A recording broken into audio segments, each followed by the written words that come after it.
Hey guys, I'm Ray, and we are streaming blacksmithing. Good afternoon, guys. Hey, Mahalo. Hey, Corwin. Hello, hello. So, today is the beginning of our last week of streaming before Christmas. So where we left off on Friday, we had started putting the eye into this hammer, and I found some cracks. Some cracks opened up. So I took this over to the grinder. You can probably see how shiny it is in certain areas. I went and I took it over to the bench grinder to try and get as much of those cracks out as possible. I think they're gone, but you never know. They might end up opening up again at some point in the future. But we are going to continue working on this guy until critical failure. There's always a chance that it's going to crack and completely break, but we're going to keep on working. And as of right now, there's nothing that I can't fix with a little bit more forging. So we're going to start up the forge and heat this guy up. Hopefully, fingers crossed, we actually are able to finish this hammer and it'll be a beautiful hammer. If not, I mean, maybe we'll start working on some armor and, scrap this one for now. Once we finish that next armor project, maybe I'll try it again. We shall see. Let's see if I can't. Okay, there's that. Oh, it says my ad's about to start. I don't know why. I was like, what is that?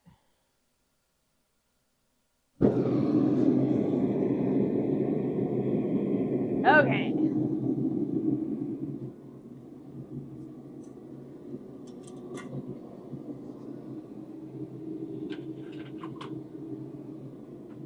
Now that that forge is on, maybe it'll start getting warmer in here.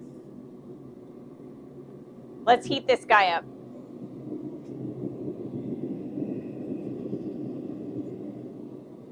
Whoo-hoo, it's cold today. So it's in the 30s. Last I checked, it was 39 degrees with like a 23-degree Fahrenheit wind chill. And so that's pretty cold for my blood. However, it's actually supposed to get up to like 40. And so, like I said, it's cold for me, but, relatively warm, especially compared to yesterday. It was about 17 degrees yesterday. So we have already doubled our temperature. So, hopefully I feel a little bit warmer. Corwin says I'll trade you. Yeah, I heard that there's a heat wave coming in the next couple of days. It's supposed to be like 50 on Tuesday and Wednesday, so that's kind of crazy. I'm hoping that it's not too warm for Christmas. I mean, not that I really like snow, but it makes Christmas a little bit more festive. Although, I am going up north for Christmas, so, that you guys got a bunch of snow up there. So I don't know, maybe I will see snow for Christmas. So the ad is coming any second now. And once that ad's done, I guess I'll go a little bit over some of the housekeeping stuff that I have to talk to you guys about. I don't actually have all that much to talk to you guys about. But, it's good to touch base about what's happening over the next few days and weeks, through the rest of the year. Man, this year has flown. It's already almost 2026. I cannot believe it. That is so crazy. Time has been flying this year. And it's kind of weird, too, because while time has been flying for me, this year, like the last 4-5 years, since 2020, time has just kind of dragged. And it's incredible, It just changing the little things in your life, make time feel a little bit more relative, I think. Christmas, that's what's happening. Christmas is happening this week. Or not this week, next week. Next week is happening. Or Christmas is happening next week. I can speak today. This bodes well, guys. This bodes well. Oh, I need some warmth on my hands. My little fingies, they's cold. Hopefully, as we get moving and like working, then it'll start getting a lot warmer in here. It usually does. I've got the heater going over here, so it's actually relatively warm over by the press. And then now that we've got the forge going, you know, I can just cuddle up next to it, and I should be fine, right? Ooh. So last weekend, last Friday, I forgot to take the propane out of the water tank, and so it froze over the weekend. So I got it out, and there is warm water in there now. Hopefully it will keep the propane from freezing a little bit, because like I said, I replaced the water in the bucket, and it's now warm. So hopefully, you know, it is the third day of our tank, so hopefully it doesn't freeze up too quickly. Hey, John. I'll have 16 days in a row off starting Saturday, using up some vacation before I lose it. Yeah, the butler has to work from today till Friday, and then after Friday, the butler is off for the rest of the year. They go back to work on the 2nd of January, so I've got 2 weeks with the butler. The first week, obviously, it's like Christmas week, so nothing special can happen that week because we're only streaming one day. And then we just got to go and visit family. So we've got 3 or 4 different like events going on that we've got to do. And so that's going to be a full week. So I'll be taking a break from streaming and a little bit of break from editing. So yeah, like I said, we will stream Monday of next week, and then the Wednesday and the Friday we will be taking a streaming break, because on Wednesday I will actually be at my parents' house, and so I just won't be able to stream from there, unfortunately. And then Friday, I'm just gonna take it a little bit easy, just, you know, because we'll still be traveling. So yeah, might do a few extra streams while I'm off. Well, John, you can make up for the fact that I'm not streaming as often next week. We will have a full week of streaming this week, so we will be streaming today, Wednesday, and Friday, and we'll see how far we can get with this hammer. Like I said, we're just going to keep on trudging on, even though we've made a few mistakes, unless we come across a catastrophic failure. There is always a chance of that, you know, when you start seeing some cracks. I think I ground all the way to the bottom of them, and so it's unlikely that we will see a catastrophic failure, but you never know. And like I said, if I do have a catastrophic failure with this hammer, we'll probably just trudge on again with our armor project, which is our next major project. And then after that, we will go back and try again with a hammer. I really want to see a successful raising hammer. I really want to make something good. But I also don't want to spend like forever, you know, just like hammering my head against the same project. So we'll have a little bit of variety, but we will end up with a raising hammer come hell or high water. I'm gonna finish it. It's gonna be great. So that was most of the stuff that I wanted to talk to you guys about as far as housekeeping is concerned. I've got my videos all nice and edited, so they're coming out exactly on schedule. I'm going to start next week. I'm going to start doing I'm going to change how I do my shorts for both YouTube and TikTok. lately what I've been doing is I've just been taking little like clips from the Twitch stream or like the VOD, and I've just been posting those. So next week I'm going to try an experiment where we are going to take the video that comes out on a Wednesday and we're going to kind of chop it up into little like bite-sized sections, and so they'll be like advertising the big long videos, so you can like see little snippets of the video. And so I'm gonna try and see how those play out, and if those do well, I will kind of put a few of those interspersed with the regular schedule of tips and little clips from the stream. But I am also going to be doing that Dropsy compilation video that you guys have been asking for. So keep that in mind as well. So this weekend for me, because I think Corwin asked how my weekend was. My weekend was pretty good.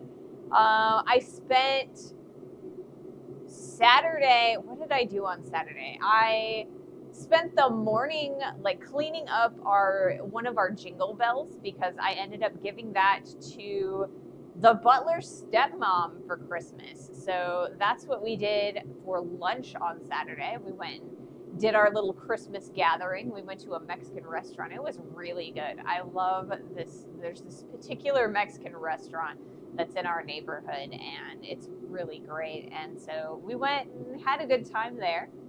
And then we got groceries, and it was super cold. So after that, we just went home and played video games. And then on Sunday, the butler went and helped his sister with some housing projects.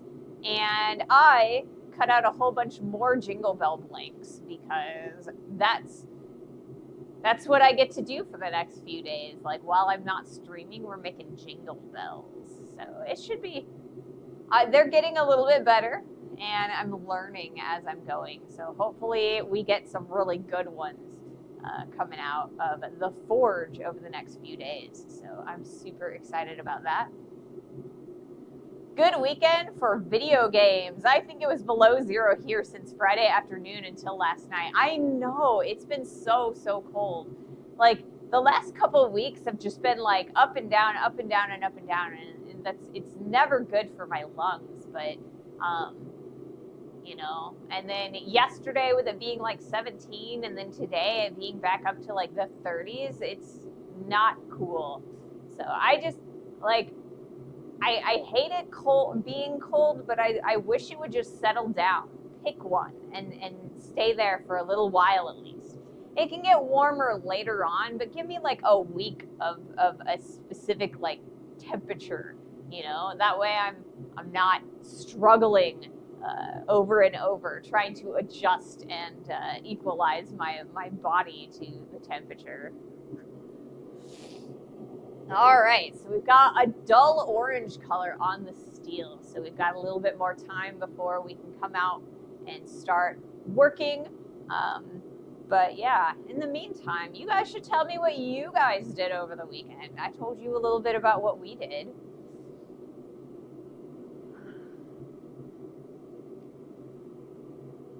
I talked to my sister, and I think we're gonna spend a little bit of time while I'm up in my hometown watching some stuff together. There is a new Taylor Swift docuseries, and I want to watch a few episodes of that while I'm up there. My sister is a fellow Swiftie, and so we went to the Eras tour together, and we went to each of the Taylor Swift movies together. It's something that we kind of bond over. So I'm really looking forward to that. It should be a lot of fun.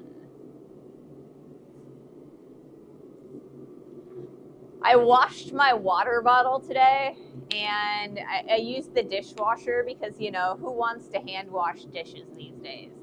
So when I pulled the cup out today to refill it, or to fill it up so that I could bring it out here, it was full of nasty, and I'm like, what happened here? Did I not rinse off the dishes well enough? It's like every once in a while you kind of have to to wash out your dishwasher to make sure that there's no like gunk in the bottom of it. And I guess I need to wash the dishwasher out. So I guess we're doing Gatorade from the get-go today. Or it could come out my nose. Ugh. Sorry about that.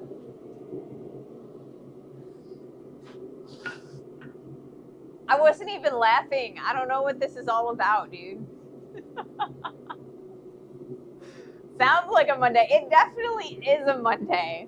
It's definitely a Monday. So hopefully as the shop warms up, so will I, you know, like my brain and my body and like, you know, just we'll get better as we go. That's how this works, you know?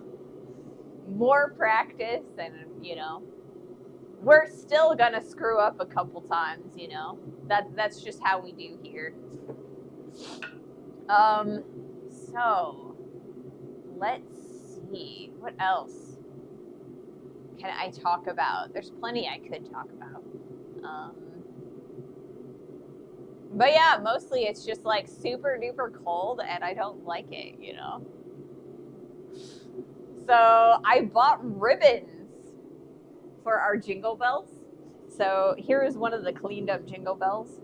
This one, the clacker fell out of this one because I think this hole is a little bit too big, but I got a nice bow on it. We got red bows and we got white bows. So I'm super excited about those. I think they look really cute, you know? So hopefully the few more that I make, they'll turn out a little bit better and we'll have like the bows on them. And, you know, hopefully people will like them. Bo dresses it up nice. I think so too. So yeah, this one doesn't have its clacker anymore. It's sitting on my kitchen counter. I won't lie. But yeah, so I'm pretty excited about those. But yeah, when I went and when I was cleaning those up for my stepmother-in-law, the butler went to go and get me the ribbon, and he surprised me by getting a brand new comforter and sheet set.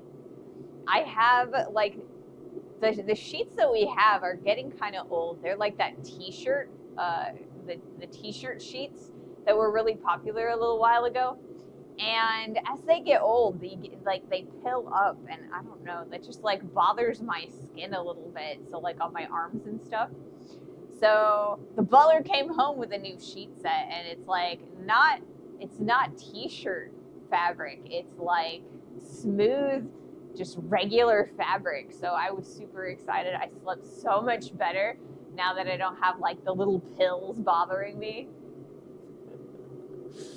So that was really exciting, and it's super warm. So like the bedroom is like, there's not a lot of insulation underneath of the floor, and so it gets kind of cold at night. So we kind of, in the wintertime, we have to have two comforters. And so we've got the old comforter and we got a brand new one, and I'm super excited about it. It's really warm. I like it.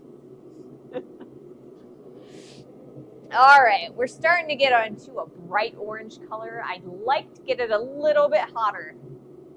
Good time for warm blankies. Yes, warm blankets and cuddles, you know. Family cuddles. Cuddles with the cat, cuddles with the butler, you know. It's the best time of year for that. I think kitty cuddles are you know, they're the best. I love kitty cuddles.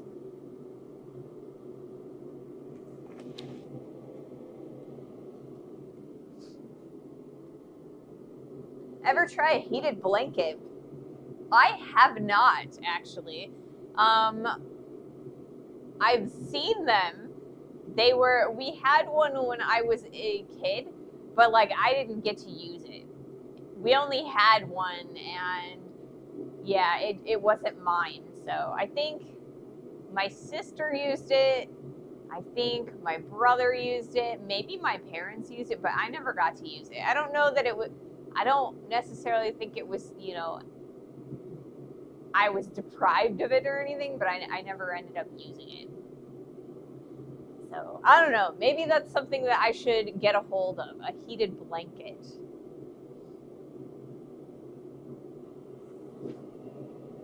All right. I think I'm going to try this. It's still a little on the cooler side, but I think it'll be all right. Okie doke. Let me hit record real fast. Make sure that everything is in focus and whatnot. I think it is. Let's go.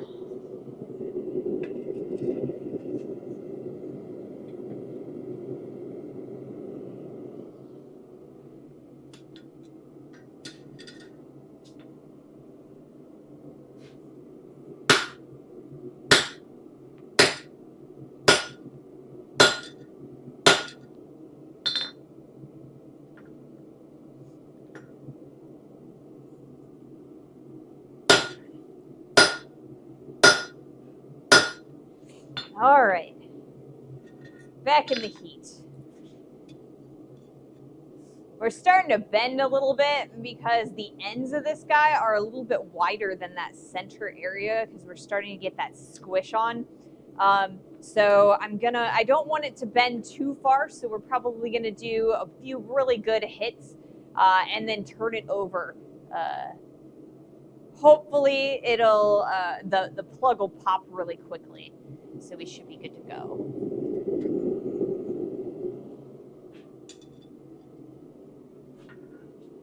Might be nice for the van. Oh, I'll bet that'd be nice for the van. We've been like talking about what to do in the wintertime for the van. Like we bought an air conditioner, like I guess a supplemental air conditioner for the back of the van when we don't have, the engine turned on. And that worked out really nicely during quad state. It's got like a recirculation function, and then it also has like a cooling function. And like I said, it worked pretty well. However, it's hard to find a heater that will work in the van. And the problem with it is that we do have a battery pack, but it's only 1,000 watt hours. And so how heaters normally work is that they're really inefficient pieces of electrical equipment. And, so that's how they heat things. It's just because it works inefficient. So a lot of them use a lot of watt hours. So even the teeny little space heaters, oftentimes they're like 1,000 watt hours. And so, if they match, then I only get like an hour of heat before the battery is drained. So we're trying to come up with a good solution to heat the van when it's cold out. We've been thinking about, it'd be fine if we had shore power, right? So we added a shore power plug onto the side of the van. And so you can just plug into, a receptacle outside at like an RV campsite. But if we're trying to be a little bit more stealth or a little bit more primitive, you can't just plug into, on a random dark road or, a primitive campsite. So we got to figure out a way that we can get some heat. If your van is full yet or still more room for projects, we definitely have way more room for projects. We've got some drawers that we want to put in there, and because we've got a big old equipment bin, and we try and move it inside and out or in and out from underneath of the bed, and it kind of screws up the rug. Those little diesel heaters are pretty popular now. It requires a bit of plumbing for the exhaust. Yeah, so we had thought about diesel heaters. The other thing that we've thought about is there are little propane heaters that run off of the little Coleman propane, little camping propane tanks. And I'm kind of wondering if that might not be the solution. So one of the two of them, we'll kind of look at those. We don't have enough insulation right now to keep the heat inside right now. So if we're going to be doing a lot of winter camping in the van, we're definitely going to need to add more insulation. Yeah, little buddy heaters are all right. Like either the propane or the diesel heaters, we have to be very careful about like carbon monoxide and making sure that there's like ventilation and stuff. So I kind of feel like if we use one of those, we'll have to use the air conditioner at the same time. Whereas like, you know, you'll put it on recirculation because there's like an exhaust. And that goes down in underneath of the van. So we've got our little air conditioner. It's finally like not necessarily permanently mounted, but it is mounted, if that makes sense. Tons of ice fishing shacks use those. Yes. We are pretty space efficient. I try to be very space efficient, but it's like, you know, we put a full-size bed under there and it's an 18-inch clearance, right? From the bottom of the floor to the bottom of the decking for the bed. So all of that space underneath of there is dedicated to storage. So we've got bins where, you know, we've got our camping equipment, like we've got a camping stove and like some pots and pans and things like that. We've got an equipment bin. We are also storing the air conditioner under there. And, you know, if we need anything else, there's lots of storage under there. And it's also pass-through storage. So if we needed to, we could pick up like steel stock and like put it in the van inside as opposed to on the roof. So it's a pretty neat van. On New Year's Eve, I think that's the Wednesday of that week. That video I will have, it has a little bit of a tour of the van. It's kind of our travel or our quad state travel video. So I'll have a couple things that, you know, you'll be able to kind of see what's in that van a little bit.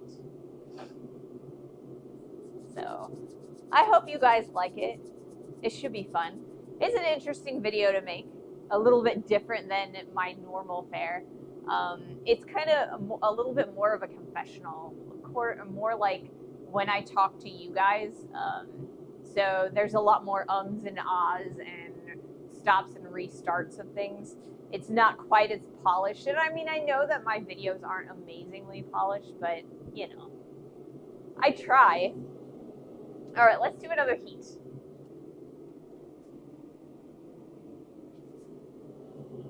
I need to do a little bit more heating and a little less talking, or I guess hammering and a little less talking. I want to make sure that we get this done.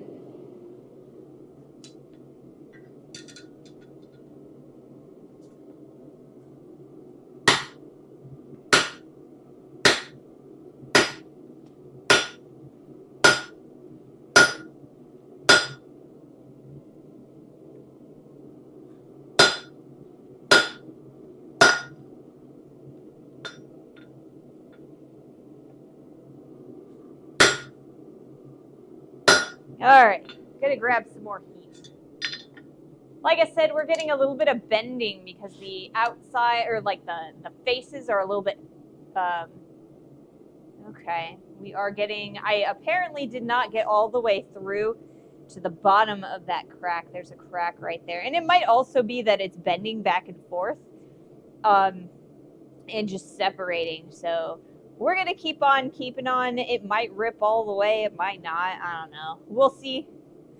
We still have a little bit more in the way of space to fix that crack. But we're going to keep on keeping on.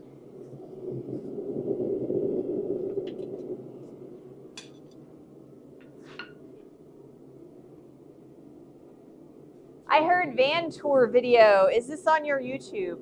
Not yet. I'm still working on that video. So it should be out on New Year's Eve, I believe, if that's the Wednesday of that week. So Christmas Eve should be the Wednesday of I think, next week.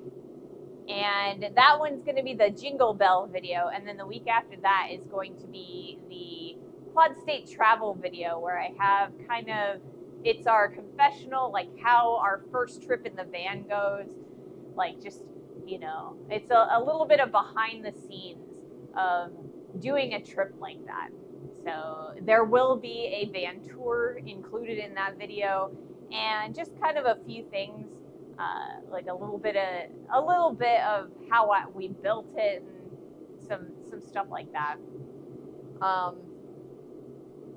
So yeah, it should be a fun video. Like I said, it's not out yet.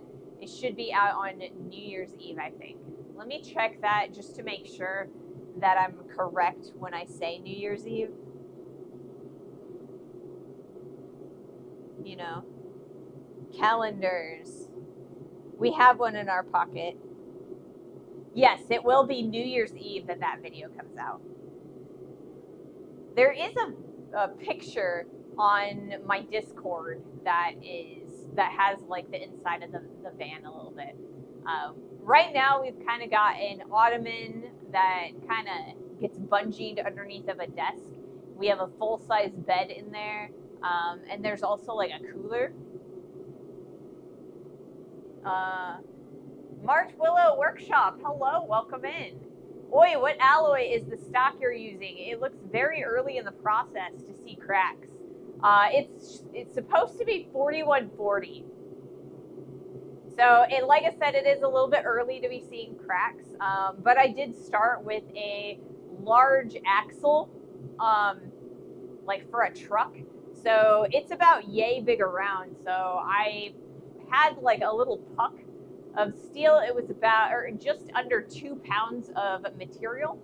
And I processed it down from that puck, round puck, into the rectangle, and maybe I found like a flaw in it or something.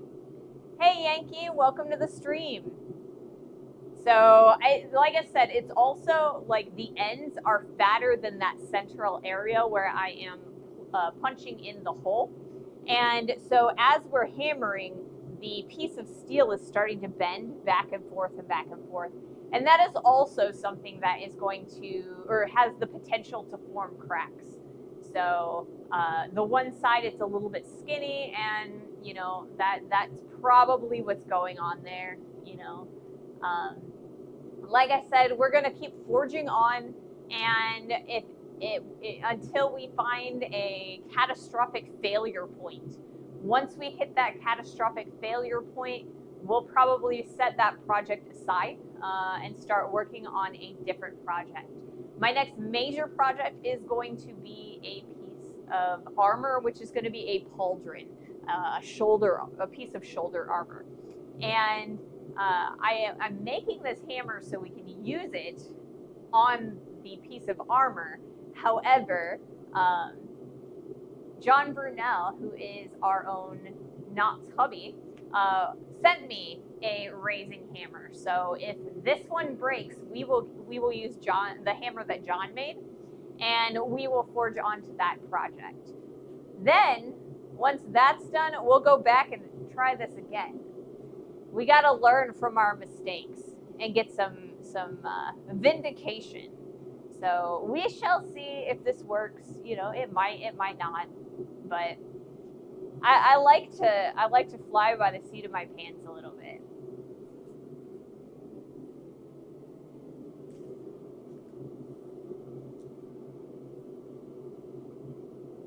Most of my experience with forging has been large scale projects.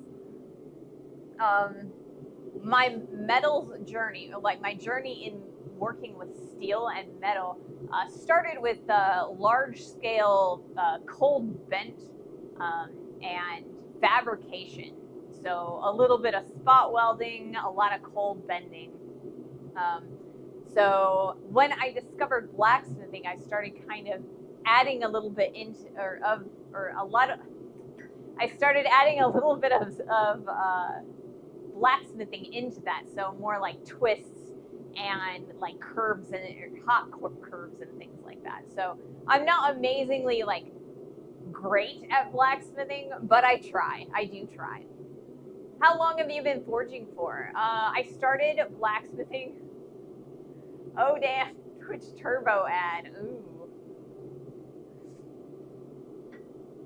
I missed the ad countdown this time. I guess I wasn't paying attention.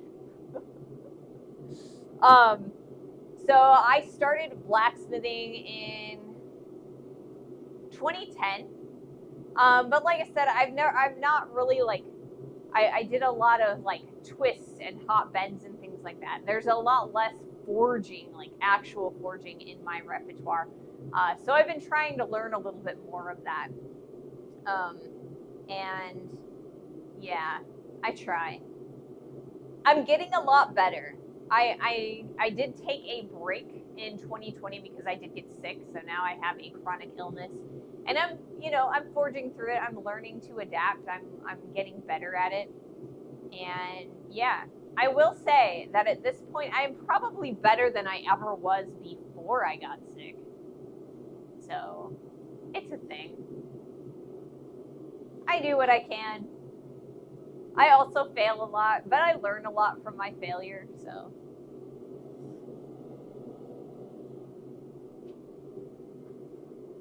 But yeah, I have been incorporating blacksmithing into my fabrication and my sculpting for about 10 years.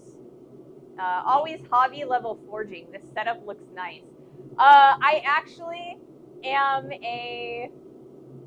I did, like a year before I got sick, I quit my job. And because I had a whole bunch of people ask me to fabricate and forge things for them. So I spent the last 15 years collecting stuff. So that's, the stuff that I have, it's taken me about 15 years to get it all. But yeah, so I am full-time, but I'm a little better in other areas than, some areas. But yeah, I have a press. I've got a pretty good forge. I wish it was 2-burner. I built this forge. I should have put 2 burners in, and I only put 1 in. It was kind of a mistake, but you live and learn, right? Let me take a look at my camera just to make sure that we get some interesting angles.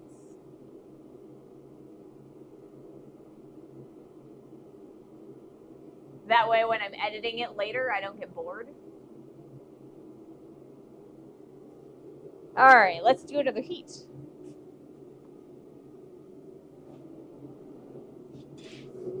I had a lot of support from friends and family in the early beginning of my blacksmithing career, so I got a lot of stuff for really good prices.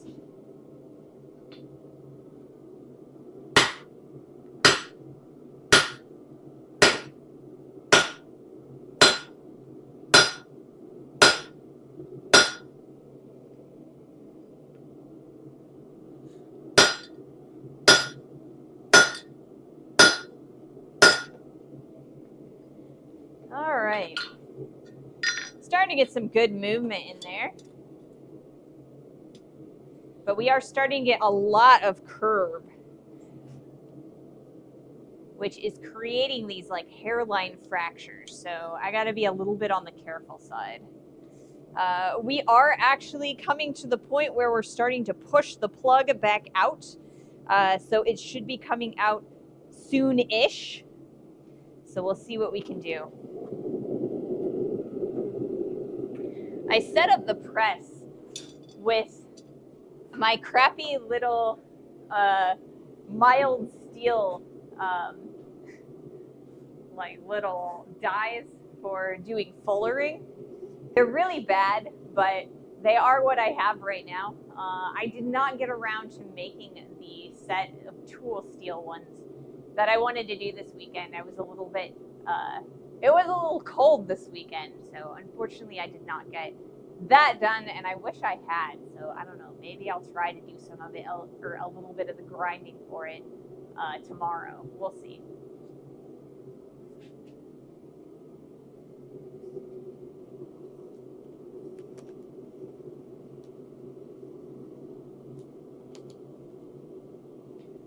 So while I do a lot of blacksmithing on my stream and for YouTube, I also have a background in jewelry and silversmithing. So I'm not just a blacksmith. So a lot of the stuff that I learned from casting and jewelry and silversmithing kind of also sort of applies vaguely to the blacksmith stuff that I do. I'm guessing the width of the punch is resulting in some excessive drag on the material. I have the same issue whenever I try to punch under the power hammer. I was told, I absolutely love having blacksmiths in chat because they always give me good tips. So I bought this guy. I was told when I bought it that it was a hammer eye punch. And I bought this at the Indiana Blacksmith Association annual conference this year. And it was a used one. It was like a rusty hunk of metal on a dry stick. And I did my best to kind of take all of the rust out and redress it and put it back into use. But I was told that it's a really thick punch and that I could get through the material a lot easier if I thinned it out towards the end and turned it more into a drift than a punch. And so that's probably, similar to what you're telling me, I think. So it's a little late to do that or to redress it now for this hammer, but I want to try it to thin out the tip of this and redress it a little bit. It looks good, but yeah, it's absolutely industrial size. It probably made some large billets in mine. I can imagine, And this one is really supposed to be a less than 1 pound piece of hammer after it's done, because this is kind of the pattern that I'm looking at doing, right? This is for silversmithing. It's not for forging. So we've got this little tiny block of steel and this ginormous punch. And I think that, that's probably also part of my problem. So, maybe I should have used my hammer drift. I built this absolutely tiny hammer eye drift and absolutely tiny axe eye drift because nobody told me, or I guess I couldn't find an actual size for making these things.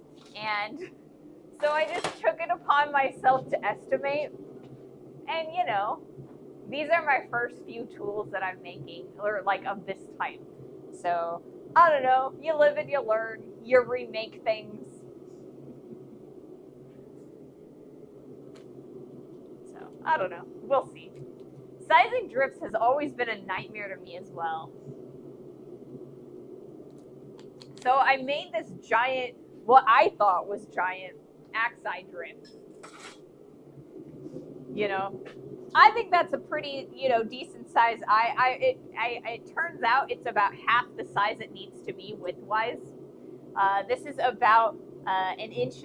It should be about 2.5 inches to create a standard size axe eye. So, needless to say, I will be making another axe eye if I decide to, or axe eye drift, if I want to make another axe at some time in the future. Always making them too small, yes. I am always making them too small. But I feel like I make everything a little bit too small. So, I don't know. Like I said, I have this habit of just doing things because I think they'll work. And then sometimes they do, and they work beautifully. And sometimes it's a giant disaster. And I live to regret my decisions.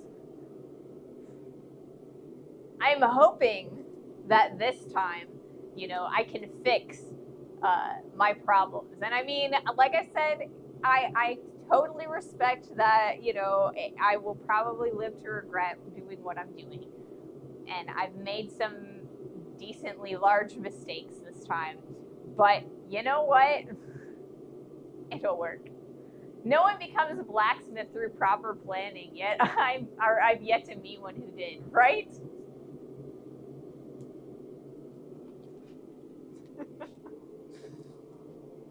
It's one of those things, too, where I learned a lot of what I know from YouTube, and so there's so many things that you just can't quite see right, you know? Hello, Ray! Hey, Jack! Danish? Do you have a Danish? That sounds really nice. Yeah, I would love to eat a Danish. I had lunch, but you know, I can't get enough sweets.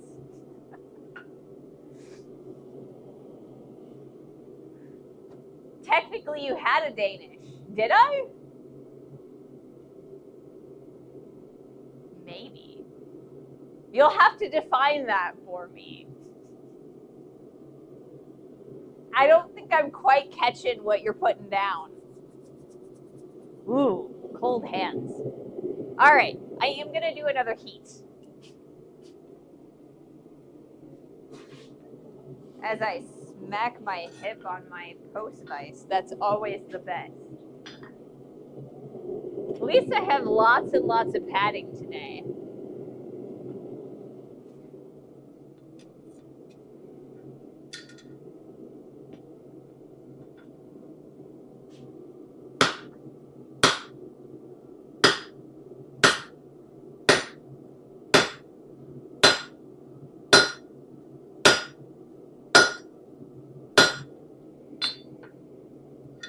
All right, we're gonna drop our hammer, and then we're gonna take a look at these guys. Okay. I was hoping it would take longer before I had a catastrophic failure, guys. But I think that's gonna be a pretty catastrophic failure right there. That split pretty far. I don't know if you guys can see it, but it's like right there. All right. I am not prepared for another project for this day. So let's see, what are we going to do today? Since this is clearly not it.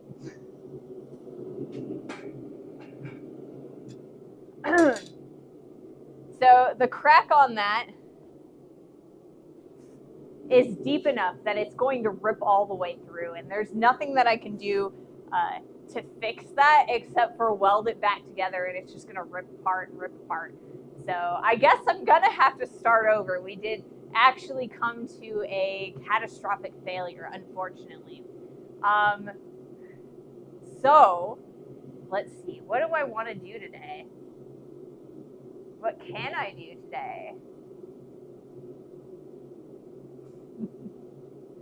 Hey, Ping. Welcome to the stream. Thank you so much for that resub. 12 months. Goodness, it's been that long. You are the first person to reach 12 months, I think. That is amazing. Thank you so, so much. Wow. 12 months. Crazy. All right. Like I said, I have to come up with something to do today because my idea, did you have stock for just doing practice stuff? Or do I have stock for just doing practice stuff? I do.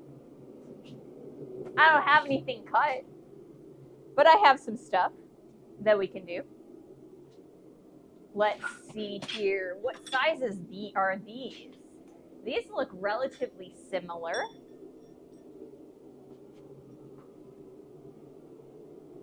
These are a couple nice pieces. Let me grab my... How long are these? These are about 14 inches.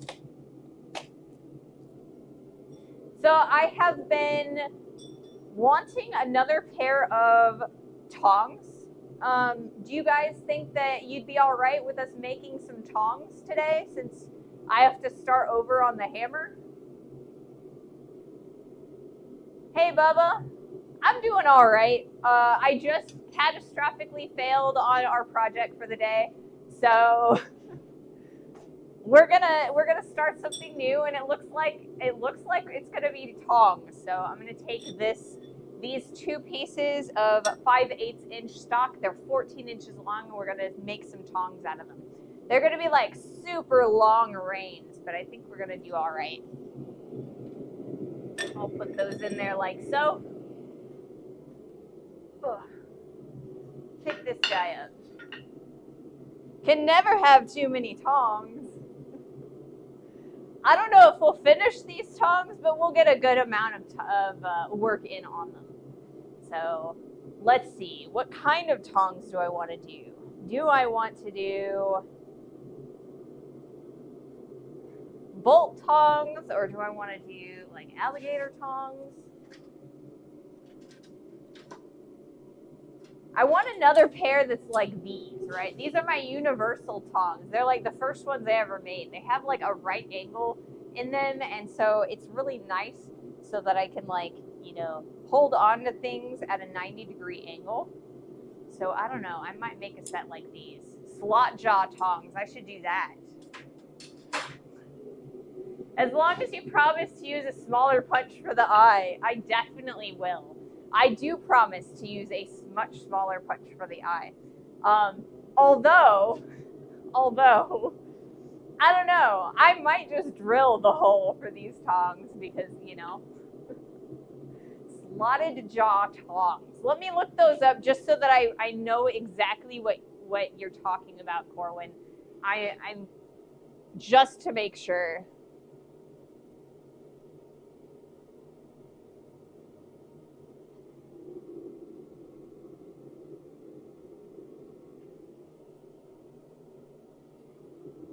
Slotted jaw tongs. Okay, yes, those are exactly what I thought you were talking about.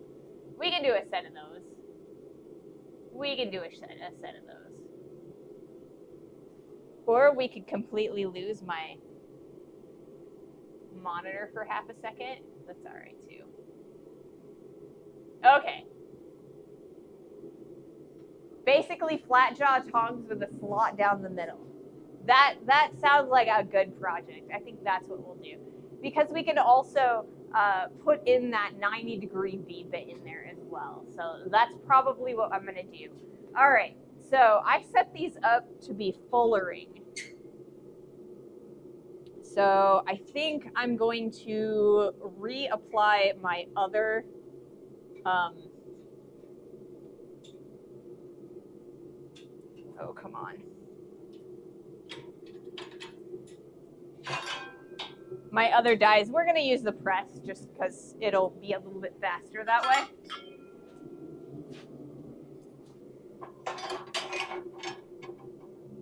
Nope, this way around. Always works a little bit better.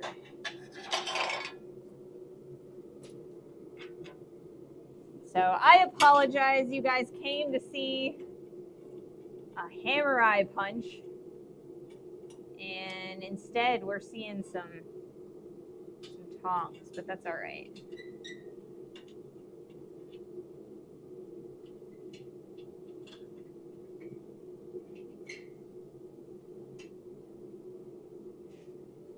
All right.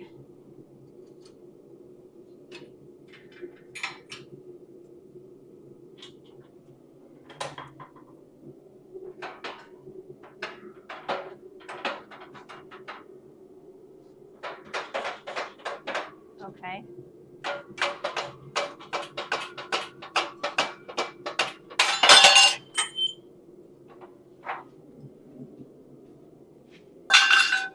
Always best to have some nice a tight fit on your dies. Where'd it go? My wedge.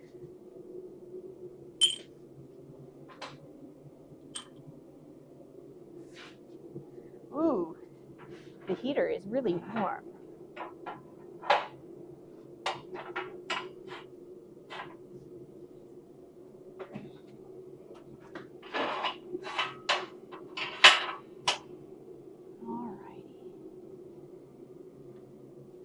Where to put my wedge? Right there.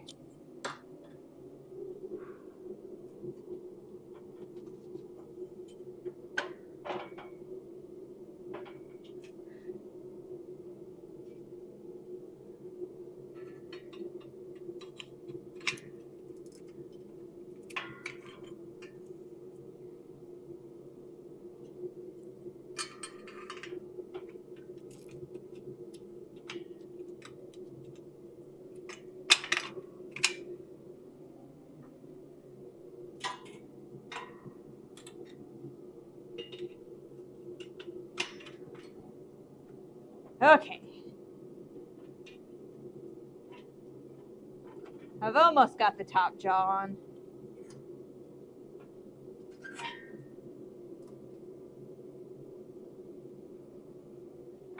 There we go. And now I gotta move the camera.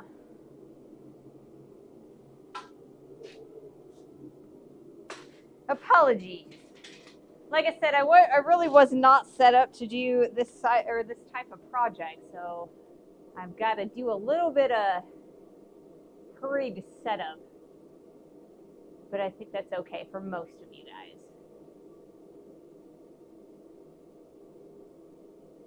guys. Okay. Let me check our steel. Nice orange. Okay. So I suppose I should also change our stream title, because we are not doing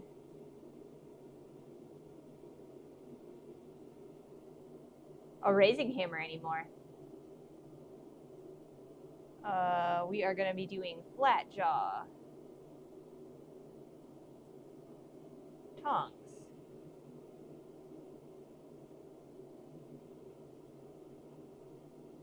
There we go. I think we're all nice and set up now, guys. Thank you for your patience. Okay.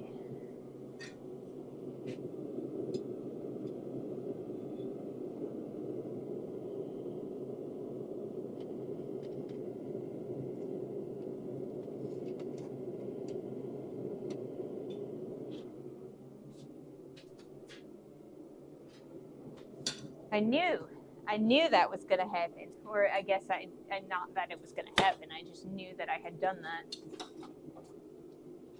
I have to plug in the air compressor for the press. Now we're ready to go.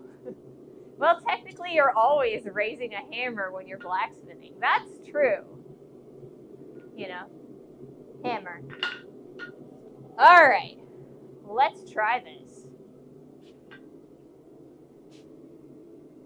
I think I'm going to start on, do I want to start on the jaws or do I want to start on the reins? Probably the reins. We're going to start on the reins today. Well, not necessarily, I guess today, but I don't know. Brains, guys, brains. Okay, let's do this.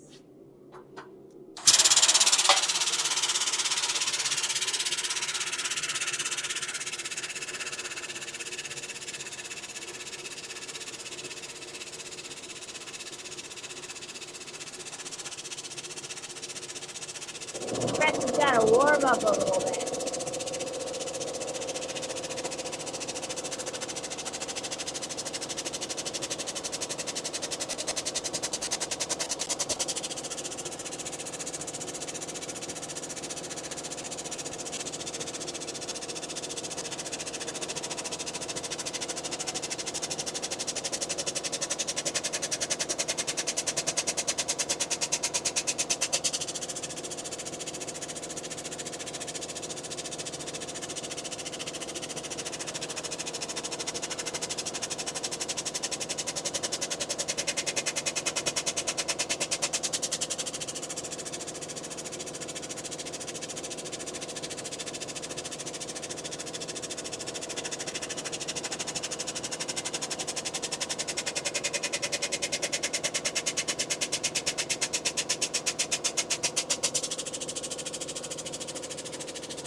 right, we've got an ad starting in about 2.5 minutes.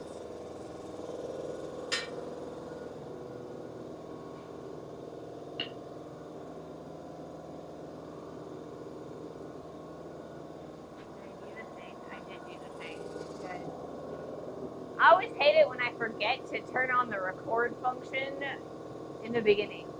I had to do a few things for work, and I came back, and the bar stock looks completely different. It's magic, isn't it? It's definitely magic. Yes. So, welcome in, Dr. Optimal. Today we had a little bit of a catastrophic failure on our hammer. I think it's definitely because our punch is a little bit too thick for the material that we started with. So when I was punching the eye of the hammer out, I completely and totally lost power. Okay.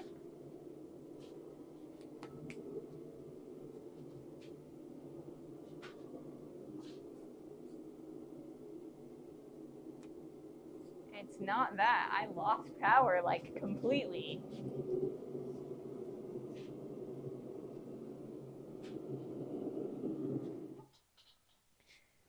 The power.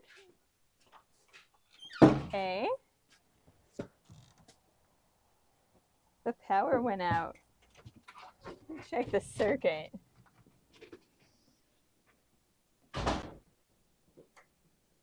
Okay.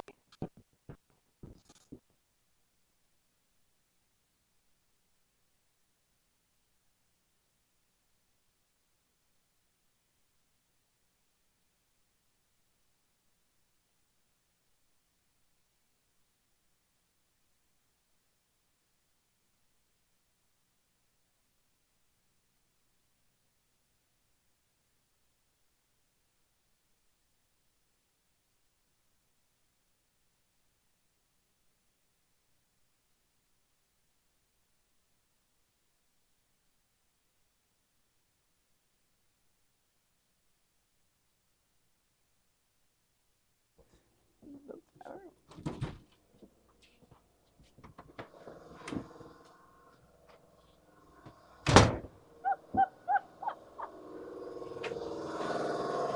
The power went out.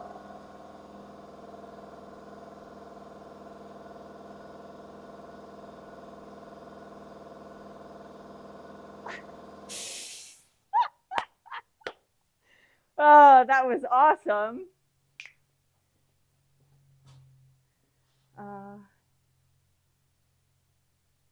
I've lost all of that. That's all right.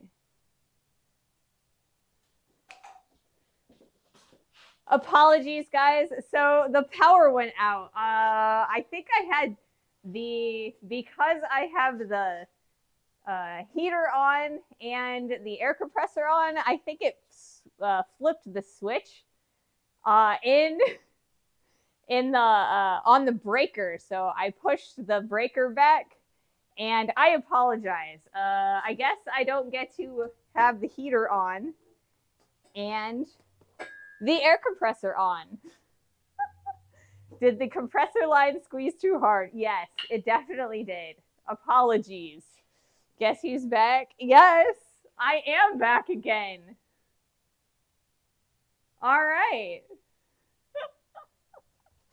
So I was under the impression that there are three separate like outlets in here that I'm running off of right now. And I was under the, four. And I was under the impression that they were all on different circuits. Apparently they're all on the same circuit. So that's a problem. I'm going to have to see about that. Pro streamer achieved, right? All right, let's turn the forge back on. I turned it off because I needed to go down into the basement and hit the breaker, and I did not want to have to worry about the forge. So apologies. Apologies, apologies. All right, note to self. I cannot run the air compressor and the light and the heater at the same time.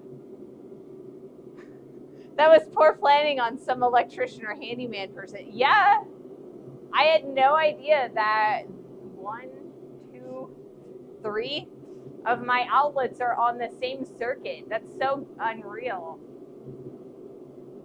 That's bad. I do have a 220 over there that's on a completely different circuit, and I think that one's on a different circuit. I don't know. Maybe it's all on the same circuit.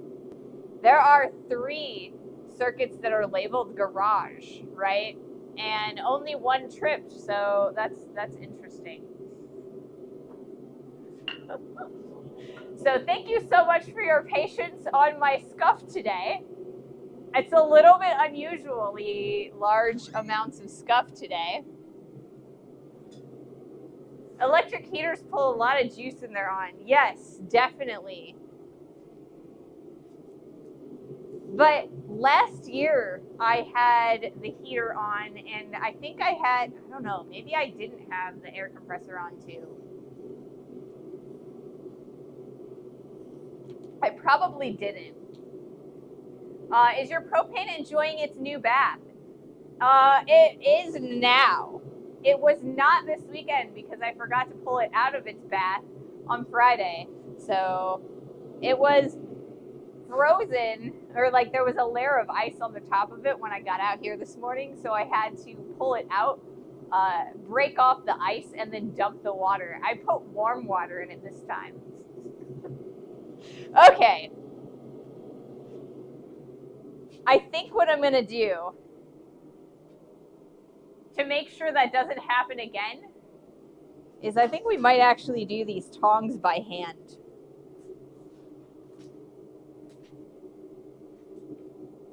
Because reasons. I want to be reasonable.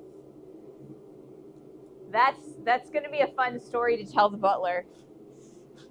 The butler's not going to be pleased. But that's all right. That's all right. It's not my fault. I totally had an electrician redo my outlet box like 6 years ago, and they assured us that they had done it right. Apparently not. Goodness. Okay. So we're going to do some hand drawing out on the horn of the anvil. So this is going to take a little bit more effort on my part, and we're going to do what we can. No harm, no foul. Breaker just doing breaker things. Well, I am so glad that the breaker tripped and not like, start a fire or like, surge or whatever. Because I've got a lot of really delicate equipment in here, and I want to make sure, you know what I mean? So it's kind of interesting though that you guys probably saw like my OBS logo with like nothing on it or whatever while I was trying to fix all that stuff, because the internet didn't go down, the laptop didn't go down because it's on battery. It was just streaming a black screen probably. All right.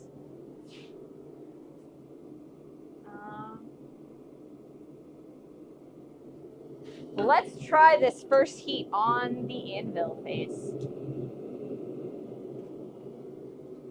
We're a little on the cold side, it looks like, but that's all right.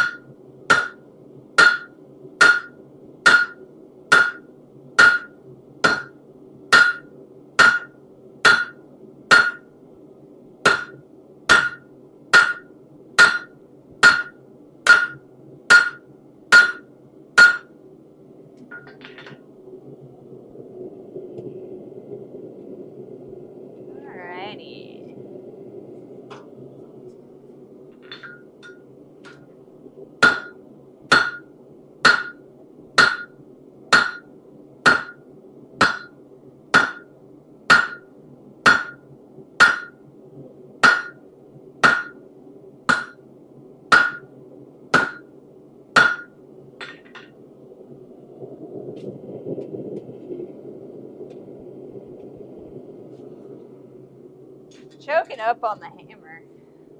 We're choking back on the hammer. Alrighty.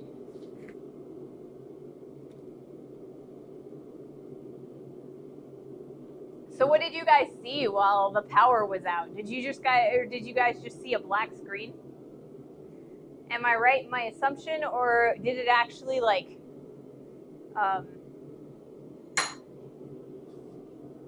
show you the, this screen?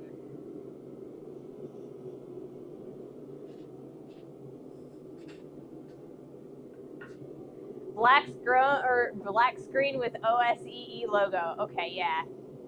See, that makes sense. Like I said, I don't think that I actually lost the laptop and the internet. So I was streaming. It's just I lost my cameras because they are on battery power. So I lost my last clip on each of the cameras. So the first the first hour of stream on the wide camera, and the last little bit for when I moved the tight camera over to the press, but that's all right.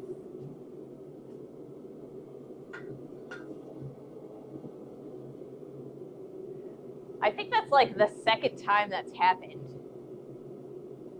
where the power has gone out, but this time it was the breaker and not like all the power going out.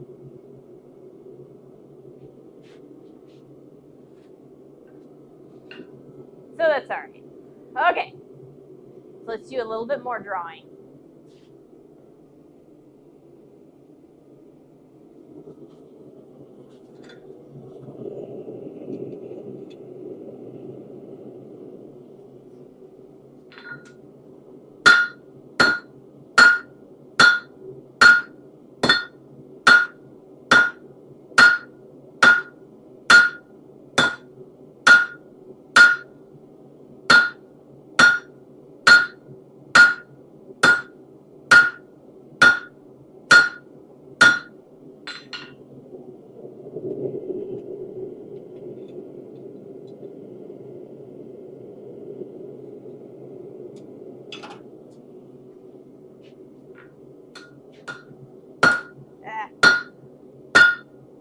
Goodness.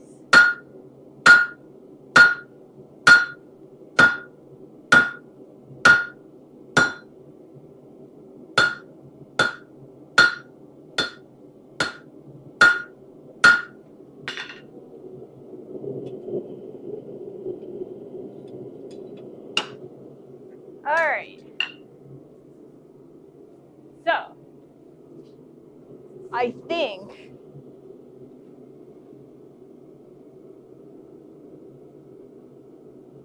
I'm going to have to go down to one rain at a time. Doing 2 rains like that, it's making me a little bit too tired to continue doing it that way. So I'm gonna go down to 1 rain at a time. That way I have a little bit more time to talk to you guys between heats, and a little bit more time to rest. I should be able to get a little bit more work done and go for a little bit longer that way. Whew. Goodness gracious.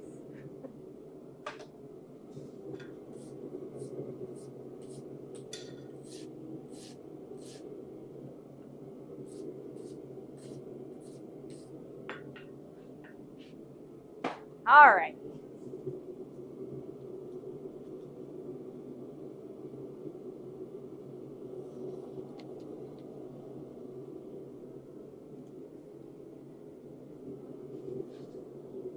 I wonder if there's anything I can do to separate those outlets.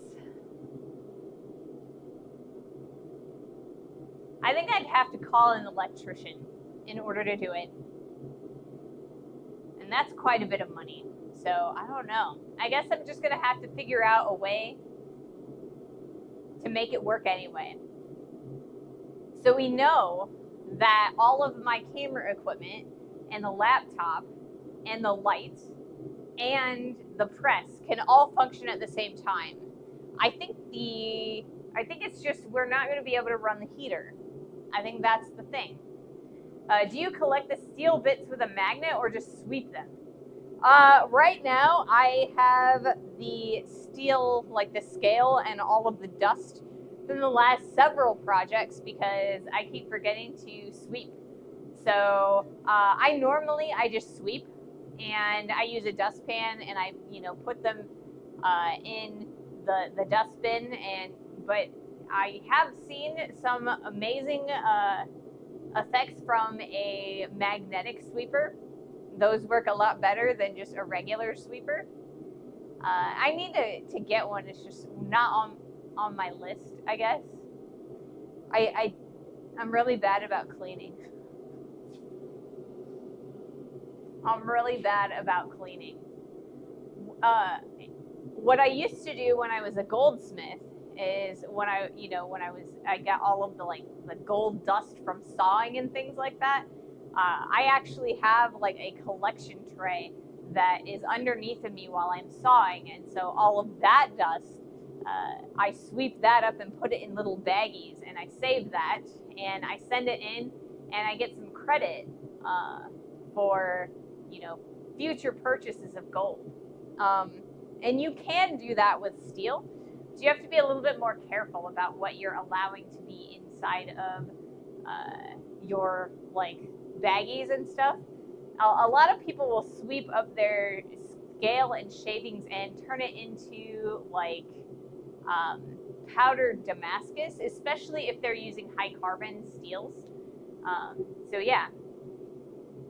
You never melted the gold. When I was working for a corporation.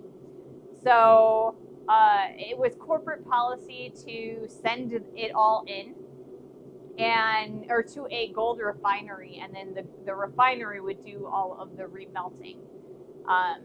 So I didn't get a chance to do that. It would be a lot of fun, and I do know how to do it, but they do it in bulk, and so you're going to lose a lot less material the more bulk you do, because all of the dust, I got to follow those corp rules, yes. So if you're going to collect your own dust as a individual, you can remelt it back into gold. However, you are going to lose a lot of it to dross because gold and all other materials, they oxidize, and the more surface area that is available to oxidize, the more material you're going to lose in the melting process. So like I said, when you send it to a refinery, and they do it in bulk, and so they'll end up losing a lot less material percentage-wise because they have better machinery to do it. Hey, Tim the Blacksmith, welcome to the stream. Welcome, welcome, fellow blacksmith enthusiasts. Hello, I'm Ray. I am a blacksmith, or at least I try to be a blacksmith. I stream here on Twitch. Right now, we are working on a set of V-bit tongs, I think. Welcome, welcome.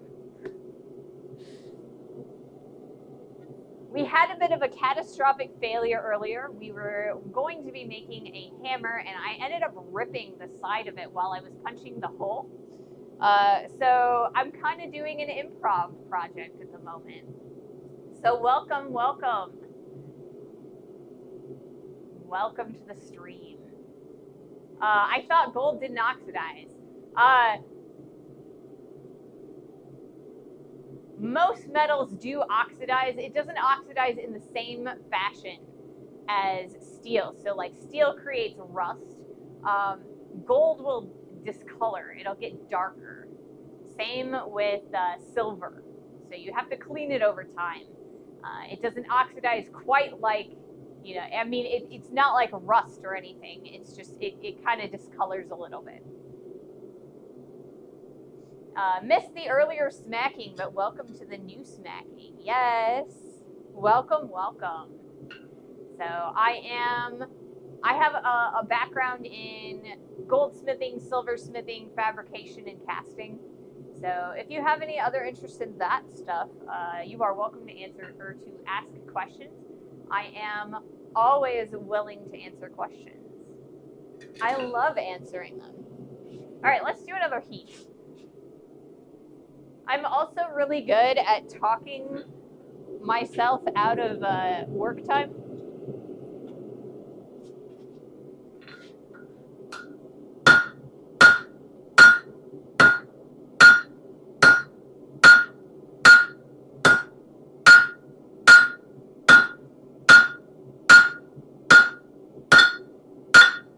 Right now we are drawing out reins.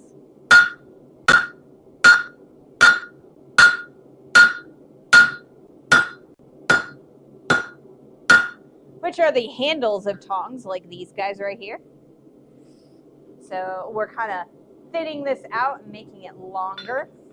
These are pretty long pieces of stock. I started with 14 inches imperial.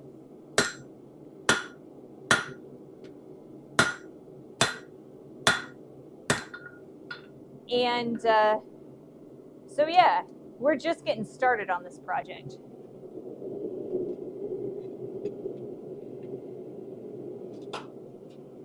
I just said that I was going to go down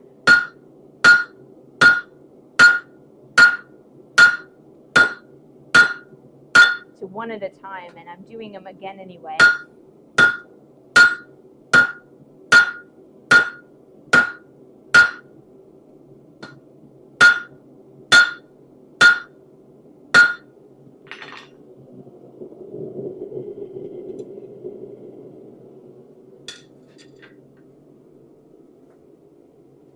What kind of anvil is that considered with the step in the middle?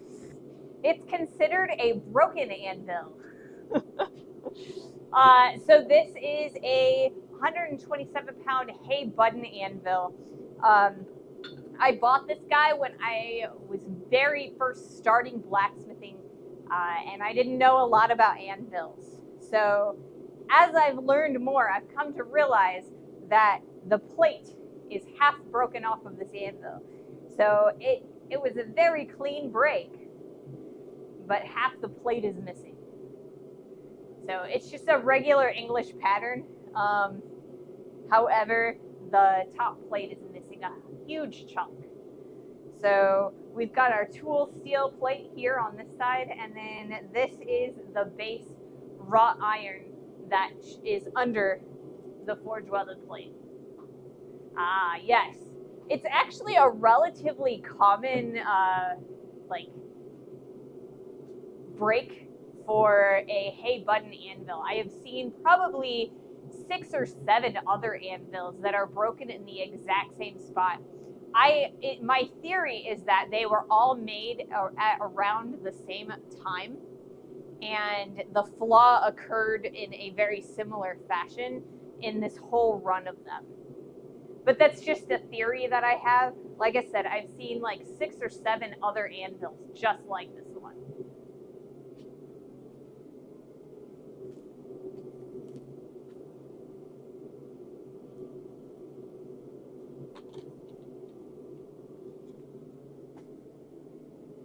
It's got a lot of bounce anyway. You know, it's not as good as it would be if it had full plate, but it works relatively well.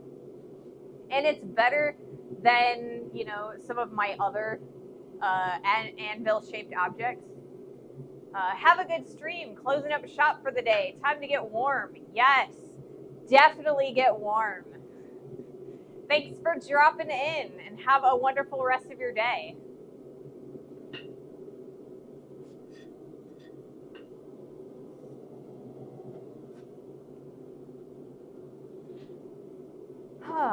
Goodness. So it's been quite the exciting day today. Hopefully the rest of the week will be, you know, fine. So I have to decide what I'm gonna do for the rest of the week since we had that catastrophic failure.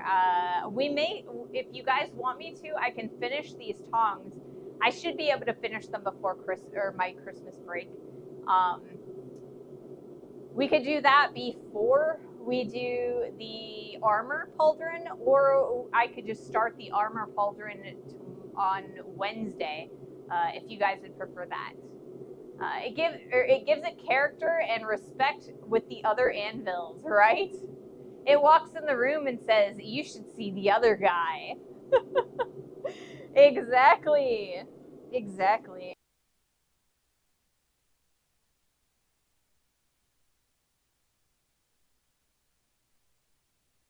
We'll probably get the reins relatively long today, but we're probably not going to get to the jaws of these tongs.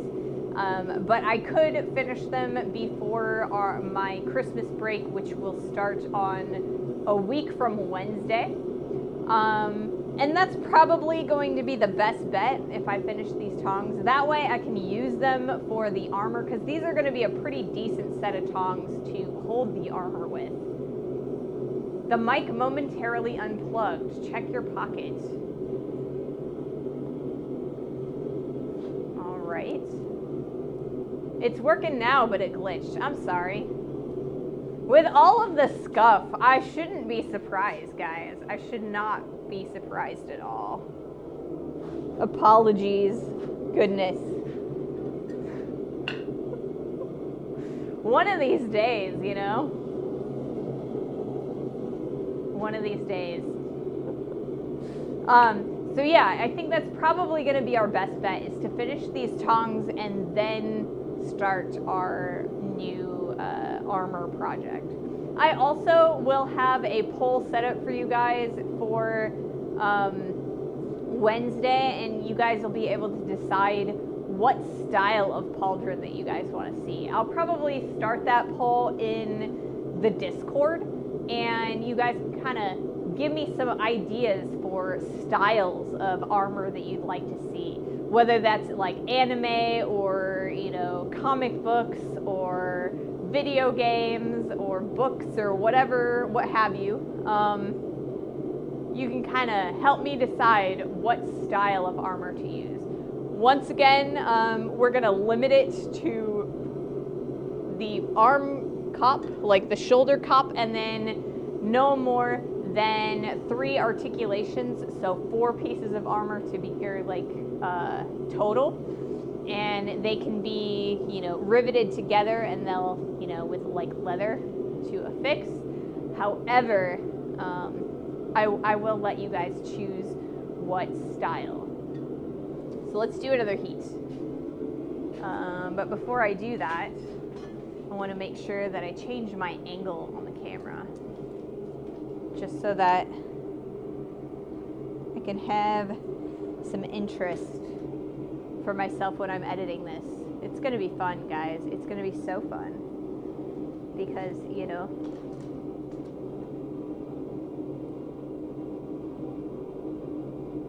we've had quite the adventure today already.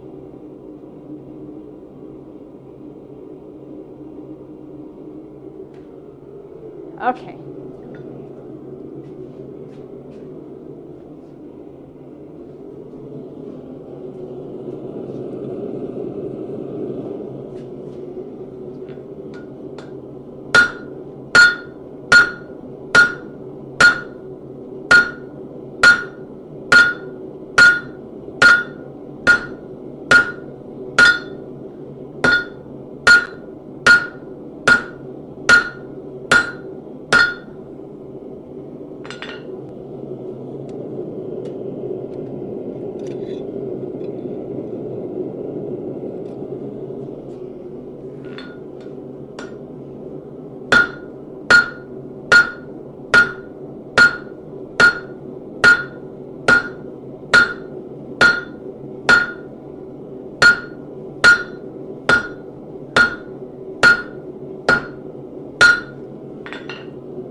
Do you plan to do all of the padding and strapping for the armor too? I am planning on doing the strapping. So like we're gonna be riveting it together, and I'll probably put some like leather strapping so that you could put it on. However, it is always best for the person who is going to be wearing the armor to pad it themselves, right? Because then the padding will fit and the armor itself will fit the user, right? So I have not decided what I want to do with this armor yet, whether I want to be the one to wear it or I want to make it for someone else. So we won't be padding this armor until we find or we decide who's going to be using it, if that makes sense.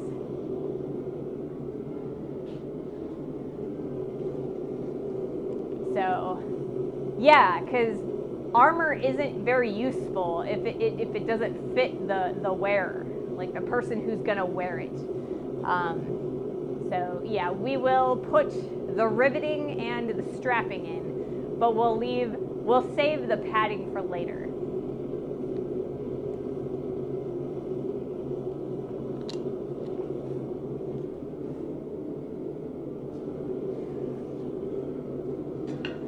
So I've always wanted, like when I watched The Mandalorian for the first time, I was super excited to see all of the armor that he wears after he gets his Beskar armor. I thought that was so cool.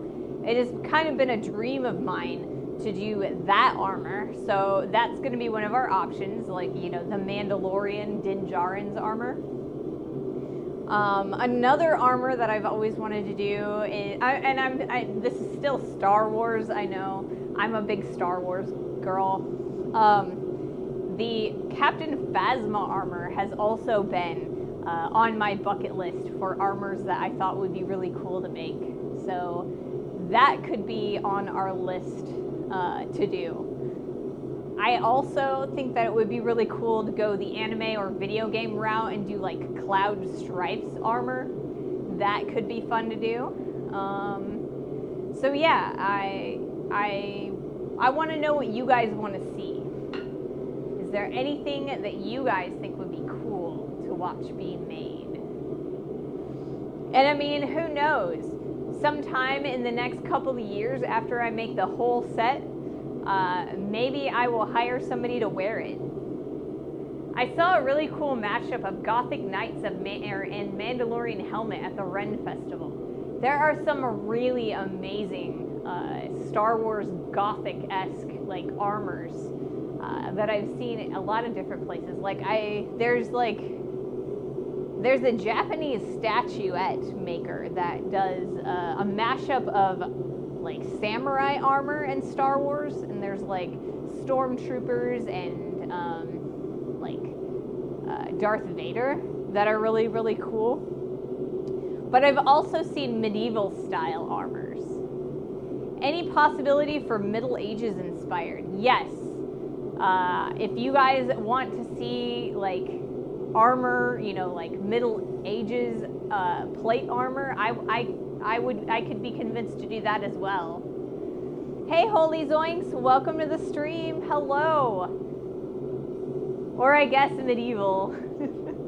I mean, Middle Ages, medieval. Actually, honestly, plate armor is not from the Middle Ages. It's actually from the early to late Renaissance period. Plate armor was actually a response to the invention of the firearm. Like the flintlock pistols and the like single shot shotguns, that is actually what inspired plate armor. Before that, most knights wore chainmail. So, yeah. The more you know, right?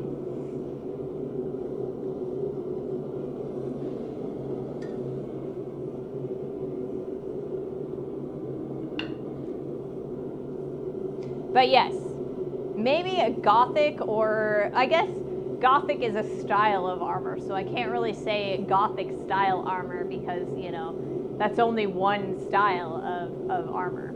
But yes, historical, yes. You guys could convince me to do historical plate mail. if that's what you guys want to see, I will totally go and I will do the research and find the references for historical plate armor. Like I said during the break, plate armor is actually not from the Middle Ages. It is actually from the Renaissance. It was a response to the invention of firearms, flintlock pistols, and shotguns. Leather with metal armor would look dope. Yes, it would. It definitely would. I don't have I have a Tandy that's, because I live near St. Louis, Missouri. I live on the Illinois side of the river though. So there is a Tandy wait, is the Tandy gone? There used to be a Tandy in St. Louis. I don't know if they're still in business. But we'll see what we can do if we need some leather. I know where we can get some leather enough for strapping, but I don't know that I have the ability to find leather for leather armor. We're mostly interested in steel armor though. If Des Moines has a Tandy, St. Louis should. Like I said, I'm not sure if the St. Louis Tandy went out of business or if they're still there. They did have a major sale, but I don't know if it was a going out of business sale. So I'll have to take a look, see if I can't figure it out.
I don't know. Maybe I should be using the mailbox instead of the big forge.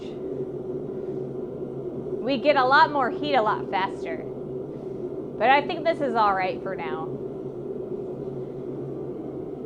Like I said, we're probably not going to get too far into this project today because we started about halfway through the stream. I'm already a little bit winded because I just wasn't quite ready for this project. But I think we can definitely get it done before Christmas. So, yeah.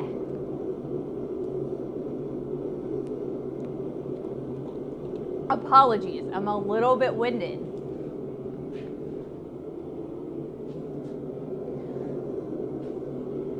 So, there is some really, really cool armor at the St. Louis Art Museum. And I don't necessarily know that they would take too kindly to me bringing you and streaming directly in the exhibit. But I might be able to take a little bit of video and show that to you guys if that's the style that you guys want to go with, if you want to go with something more historical. If I do that, we can take some video, I'll edit a little short, and then we can view it here on the stream together and do a reactionary thing with it. Like I said, I don't necessarily think that they would take too kindly to me actively streaming down there, but I can see what I can get done. But yeah, if you guys are interested in something more pop culture-y, we can definitely find a few clips to watch here and there. Nothing too long because I gotta stick to the fair use policies because I don't want to get a ding on Twitch or on YouTube for copyright. But we can put like pictures and a couple seconds here and there, fair use for some of the media if you guys would like to see me do a piece of pop culture armor. But yeah, I'm really interested in seeing what you guys would like to see, not just what I want to do, you know? You guys could make it easy on me and let me just do, you know, just a little round arm cup, or you can make it hard on me and make me do something a little bit more complicated. It's up to you, you know? I think it's going to be a fun project, though, you know? Something that a lot of people will be interested in. And that's another reason why I'm kind of like doing it. I want to branch out into more relevant videos. I want to keep on with all of the tips, tricks, and project overviews that we've been doing, but I also want to kind of do some stuff that's a little bit more broadly relevant, I think.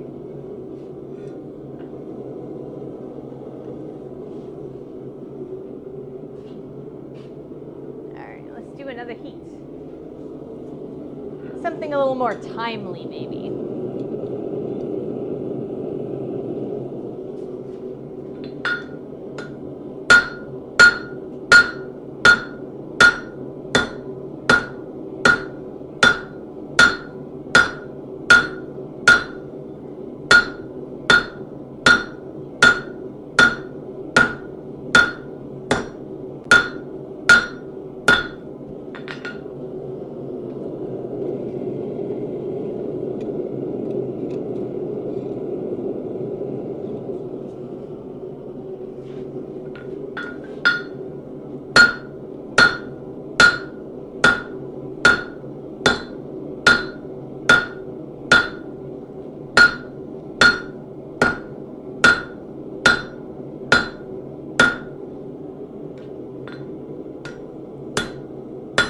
We're starting to get a little bit of curve in, so I'm kind of trying to fix that so it doesn't get worse.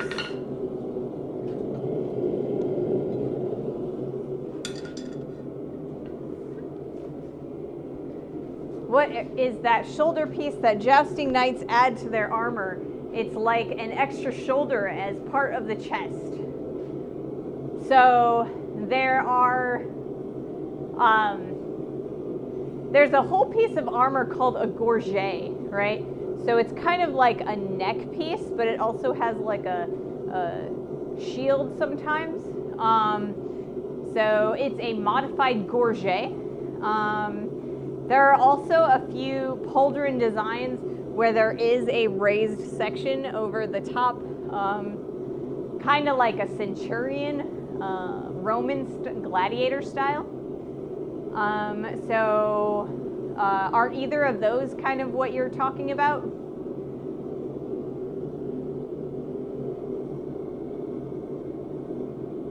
There is, in Roman times, like they had, like the different gladiator styles had different amounts and styles of armor. So I think the kind that I'm thinking about with the raised like plate would kind of be like the net and trident style. They had this giant like mohawky plate on the one shoulder, like the trident shoulder, so that they could like protect their neck and head. Yeah, it might be. I just don't know the terms. I mean, that makes sense. They're not amazingly common. You kind of have to be a little bit of a nerd, I think, to like really get into that. So yeah, there's several different types of designs. And, we will eventually do a gorget, which is like a neck piece of armor that is, you know, it protects your breast and, or I guess, you know, your sternum and your upper ribs as well as your neck. We will eventually do a couple of those. I have actually done a gorget before, like a steel gorget. It was a two-piece where there was a front and a back. And the front, it reminded me of kind of like a bib a little bit. And I rolled the bottom so that it didn't slice into you and stuff. It was a pretty good piece of armor. It was fun to make.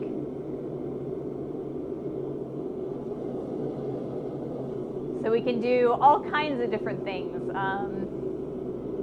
At first we need to make the piece of armor itself, and then we can kind of decorate it too. So we can go all kinds of crazy. We could do chasing, repoussé, we could do some piercing. Piercing is when you cut little designs into the steel.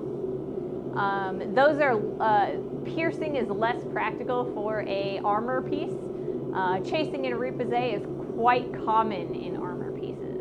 It also increases the strength a lot, putting bends and corners in your steel.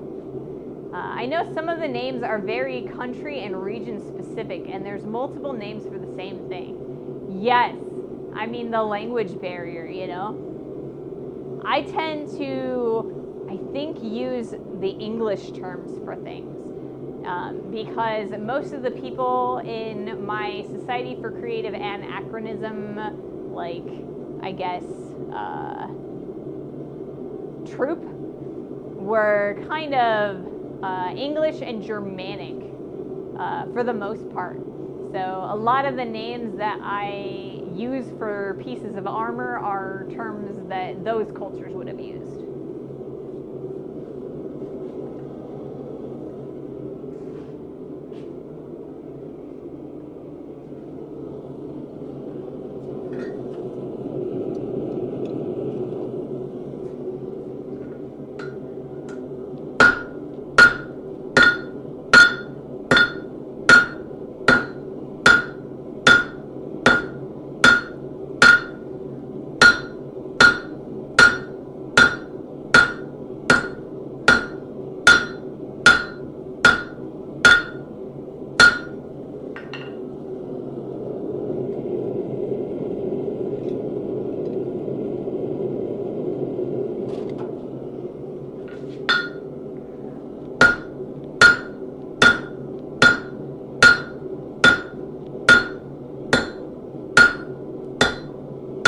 I gotta start flipping these up.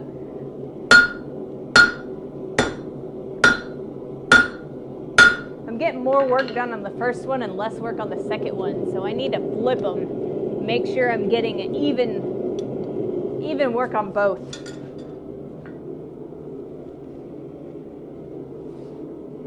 Both sides. All right, let's check the camera, give ourselves a different angle, or at least a little bit of a different angle.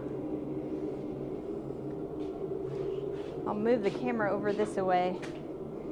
Since I'm working on the horn of the anvil, it should actually be a relatively good angle for you guys to see really well.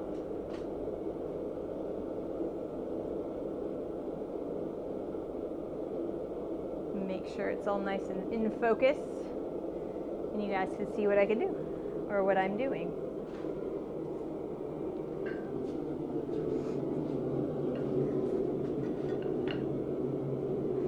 So every day that I stream, the butler gets home from work and I tell him everything that I do and like all of the craziness that has happened that day. So I've got plenty to talk about today, I think, with all of the scuff and the catastrophic failure and, you know, everything that's happened. It should be an interesting conversation. It should be fun.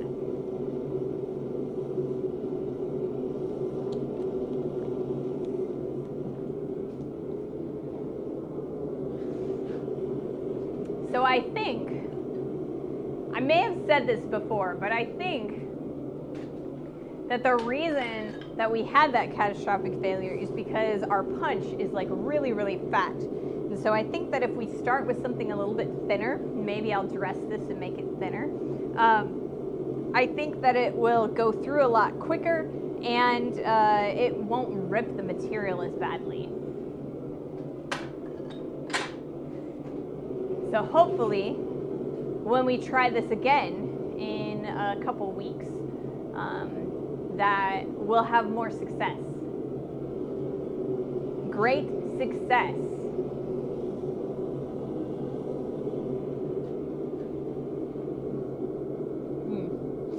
Itchy nose. When you get cold, you know, you get your nose starts draining, and just not because you're sick, just because when your nose gets cold, you kind of just get, you know, that nasally, you know, runny nose, and then you have to blow your nose a lot. So yeah, I'm getting to that point, I think.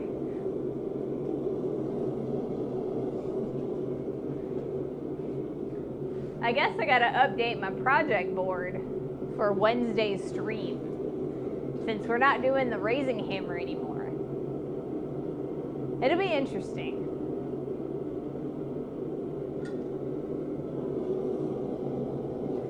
All right, let's do another heat.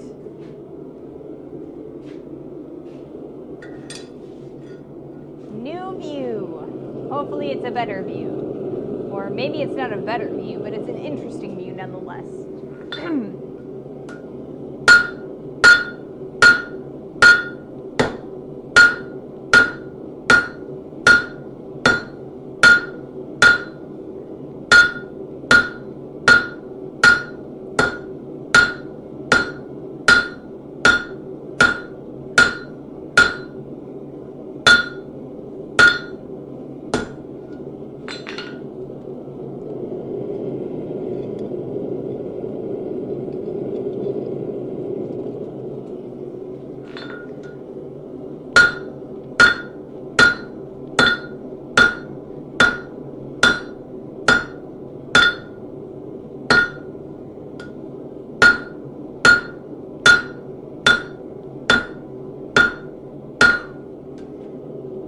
Getting tired.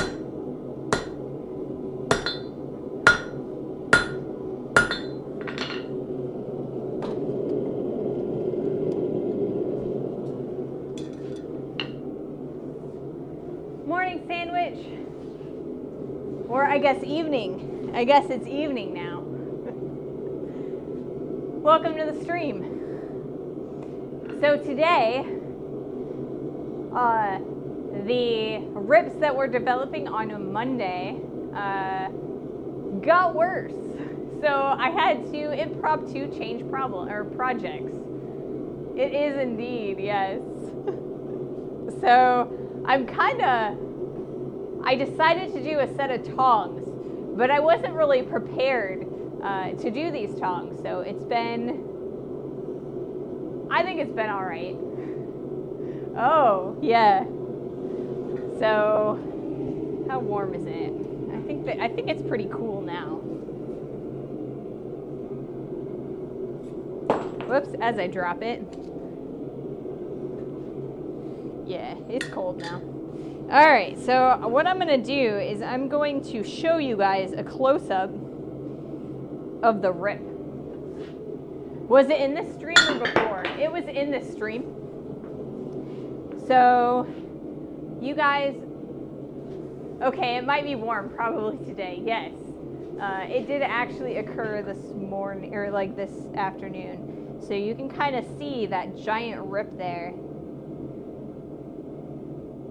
So I believe how that occurred is because the big ol'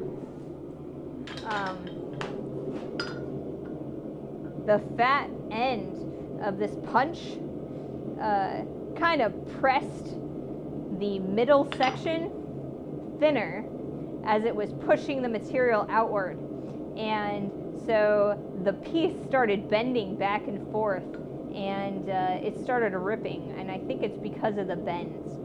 So I think what I need to do is thin out the nose of this punch, and theoretically I should be able to drift it open the next one a lot easier.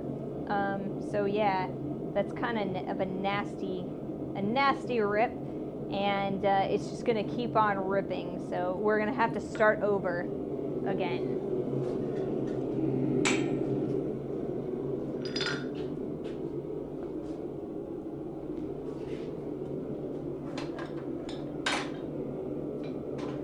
So not a fun beginning to the stream. And then I tripped the circuit breaker. And so all my equipment and the cameras went off for about 5 minutes while I flipped the breaker back. The internet was still on because that's plugged in like, you know, a ways away on another circuit, and the laptop is on battery, so it was still broadcasting. I just didn't have any like camera. You did miss a lot. But you're here now, and I think that the stream is back on the rails. So that is amazing, and I'm pretty excited, you know?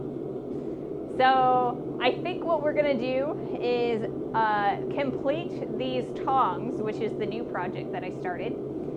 A collection of Mondays all in one stream, right? It's been an adventure. So yeah, what I think I'm gonna do is finish these tongs. Hopefully I can get those done by Monday, a week from today, which is going to be my last stream before Christmas. I will not be streaming Christmas Eve or the 26th, but I will be back on the Monday after that. That would be the 29th, I think. But yeah, might need to rename Murphy's Law to Ray's Law, maybe. It's kind of been a Murphy's Law day. So yeah, I think what we're going to do is we're going to finish these tongs during the next 3 streams. Then after Christmas, we're going to start working on our pauldron. I will probably have a poll up on the Discord for you guys to decide what design you guys want to see on that pauldron. You can be incredibly mean to me and make me do all kinds of decorative work, or you could pick something really simple and something relatively easy. So I'm gonna leave that up to you guys, and we'll see what kind of pauldron we make. Once that pauldron's done though, I think I'm gonna try this hammer thing again.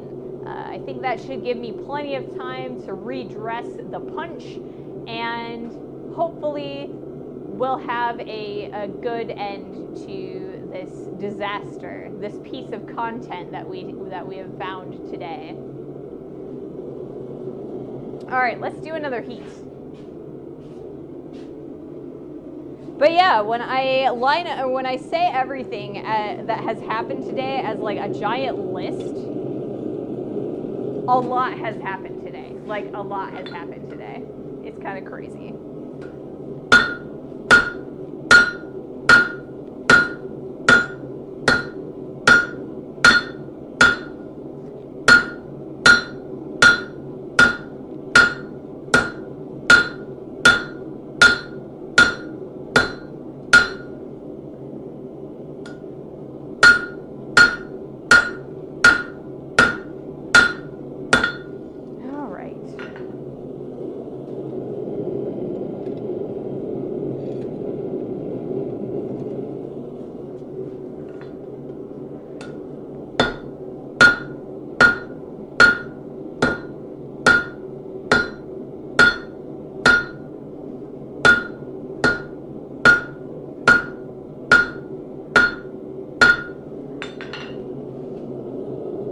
To put the tips in these. We're starting to thin out pretty well. But I feel like I just have this like shelf that's starting. And then we've got the little tapered section, and it's just like, you know, we've tapered it in probably like a 1/4 inch, or, you know, probably 3 or 4 millimeters. And I would like the transition to be a lot smoother and a lot more of a gradual drawing down. So we have an ad starting in about 3 minutes. That's probably enough time to get the material up to temperature again, but I won't start that next heat until after the ad is done.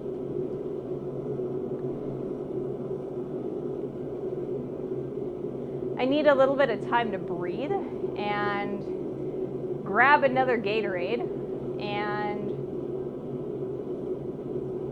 we need time for the ad to run through, I think. If we get a raid 5 minutes before closing, I'm totally renaming.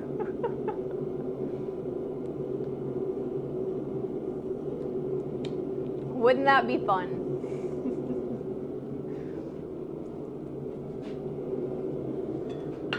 Ray's Law, yes.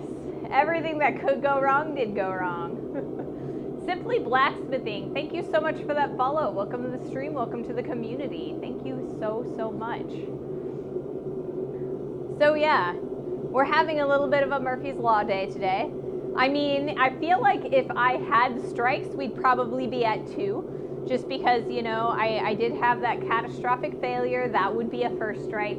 I also, you know, had the circuit trip. Maybe that's a strike. I don't know if that counts as a strike. Not my fault this time. Howdy. Welcome. So I don't know. Does the tripped circuit count as a strike? You know, for the 3 strikes and you're out rule. I kind of feel like you guys will tell me no, because, you know, if something else happens, I'll have to stop the stream a little bit early, and you guys always want me to push the stream back and make it longer.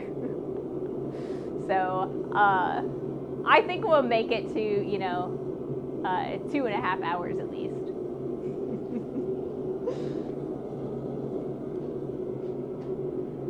No, that's not a strike. Can't believe I found another blacksmith. Yeah, there are a few of us here on Twitch. I think I'm one of power outage isn't a Ray problem. I know, it's totally a problem with the electrician that I had put my breaker box in. But yeah, there are a few of us here on Twitch. I think I'm probably one of the more consistent streamers. I stream 3 days a week. I stream Monday, Wednesday, and Fridays at 2:30 Eastern US time. And so I try to be very consistent, but there are plenty. Yes, laptop battery saved the day. Yeah, I try to be really consistent, as consistent as possible. There are days where stuff happens, you know, but I try to be as consistent as I can. Let's see, what else? You guys probably heard me, at least for a little bit, trying to figure out what happened, didn't you? We didn't have camera, but we had sound. Or at least we should have had sound. What just happened? I hope I didn't say too many profanities. I don't remember what I said. I was like, what happened?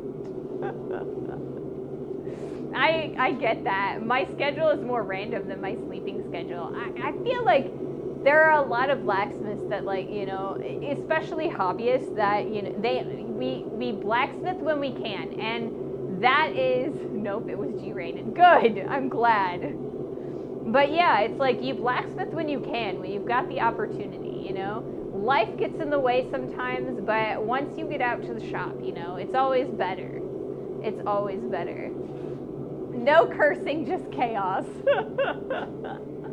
Well, I'm glad I didn't curse. I try very hard to be PG on this stream, just so that I'm not deliberately streaming for children, but I would like children to come in and be able to watch without their parents being like, oh my goodness!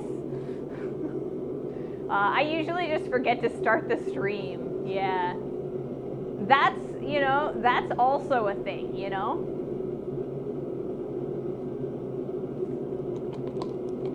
but I decided that I was going to deliberately be a content creator, a blacksmithing content creator. So that kind of helps, you know? Helps remind me to start the stream. And what are you usually making? I make a lot of tools. I make a lot of audience choice things. We do a lot of beginner projects, to be quite honest. And that is mostly because I never got a chance to like just do a bunch of the beginner projects. And I mean, I still haven't done like 100 leaves and 100 hooks and 100 nails and things. But I'm trying to kind of give myself a little bit more of overview of the basics. Last year when I started streaming, I was coming out from a 4-year break of forging because I got really sick and I was just trying to get out here and get some exercise, and it took off from there, and people liked watching, and so I was just like, okay, if you guys like watching, I'm gonna keep streaming. All right, let's do another heat. This right here is a set of tongs. They're going to be just a set of like alligator jaw tongs.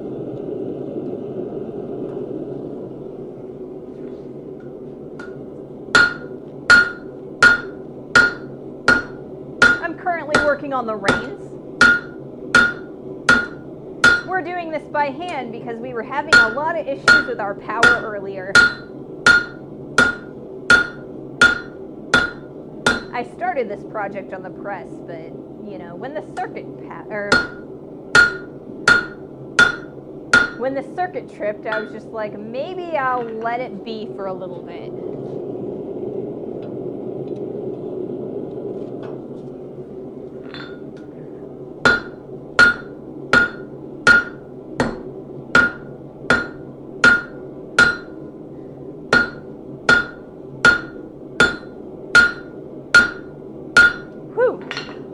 That's quite a bit of exercise. I'm actually starting to get warm. Finally,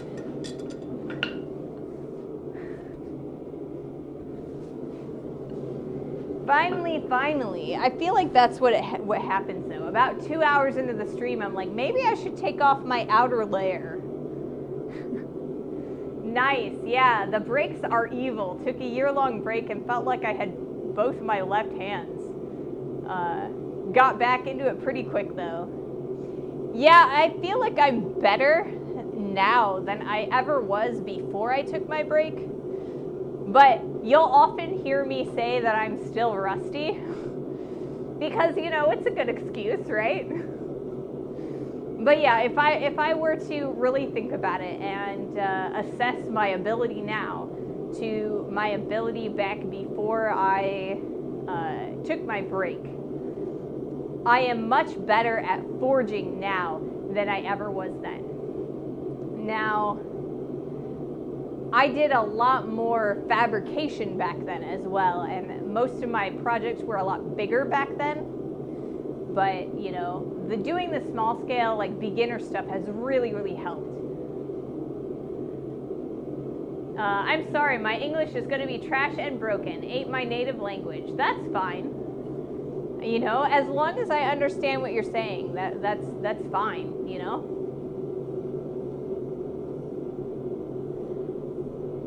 Yep. We communicate how we can, you know?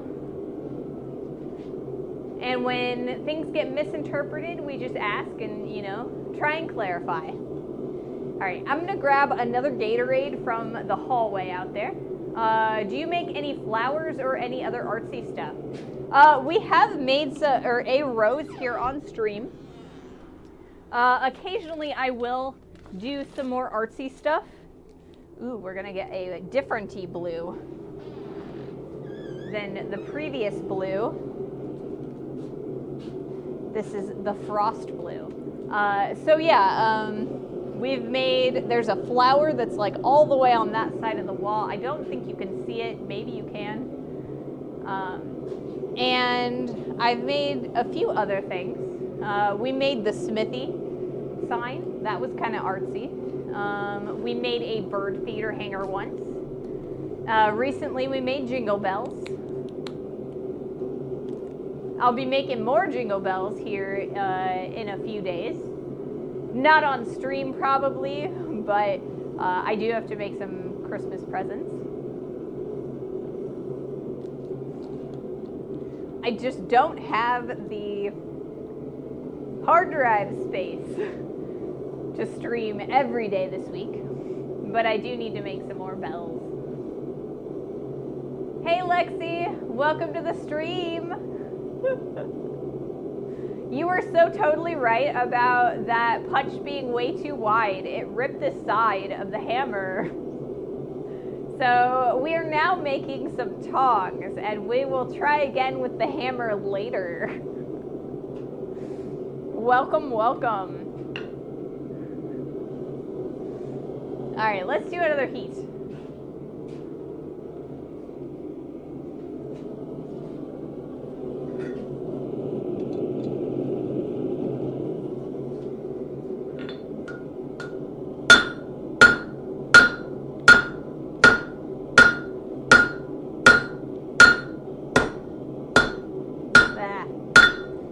As I miss.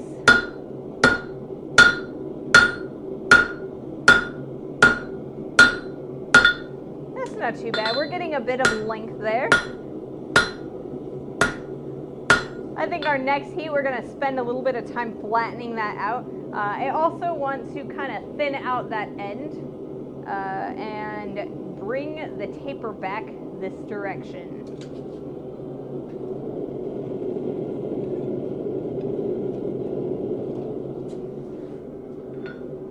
I am late, but I was tired. That's understandable.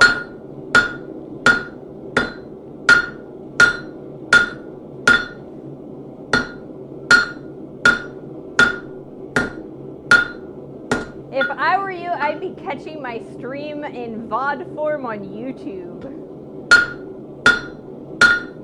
You get up too early. So I don't blame you being late.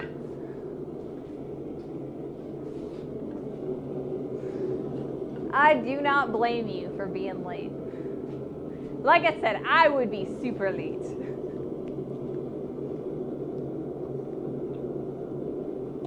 As I see you have the propane bottle in the water. Need to try it too, because that is freezing on me every time. Yeah, so it's actually working really, really well. Chat is the one, or chat are the ones that told me I should do that. It would freeze on me all the time, and I would just flip the bottles and keep on keeping on. But yeah, chat's like, you should submerge the propane in water. So I do have to remember to pour out the water, take the propane out, and because otherwise it'll just freeze in the water and the water will freeze it into the bucket. Was used to coal forge. This is my second month of having a gas one. Slowly learning stuff. Yeah. I actually am more used to a propane forge than I am a coal forge. I have a coal forge and I'm decent enough at tending it. However, you know, it's a lot easier to stream and to talk to people and demonstrate while I'm using propane, because then I don't have to worry about burning my pieces. Nothing worse than getting to talking to and burning up your piece, because you're just being a jabberjaw, and that's me. I'm a jabberjaw.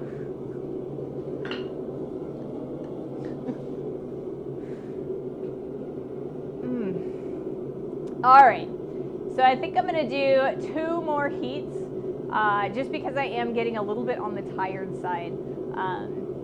We have been going for about 2 hours and 15 minutes on this stream, and I was not ready to do hand forging today. So that's, I guess I was, but not to this extent. So that's my excuse. Yep, melted one knife while yapping. Yes. Ugh, I hate doing that. But yeah, we are going to do 2 more heats, and then we'll probably end the stream. Would it help to heat the hammer piece up hotter in the coal forge to avoid ripping? I possibly, but I really think that it's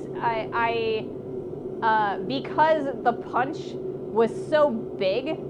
Like normally you would start with a much thinner punch and kind of stretch the material out. So we kind of crushed the material, and so the ends started getting fatter than that center area, and so then the piece started bending up and down and up and down, and so that's kind of where the rip started. So maybe the coal forge would have helped because, you know, it would have been hotter, it would have been more pliable, and, you know, it would have, like the drift would have gone through faster. But there's a lot of factors there. Yeah, it probably would have been better and easier in the coal forge because I can get it hotter faster. But it also could have been the punch. It could have been a flaw in the material. I don't know for sure. It's just not an amazingly precise scientific process because I do have a lot of variables. 8 hours of making a beautiful Damascus powder gone in a blink. Ugh, that would be awful. Yeah, that would be awful.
Goodness gracious. And we're going to move the camera one more time. Have you looked into noise canceling headphones? Oh, microphones. Yes. In fact, you're listening to one right now.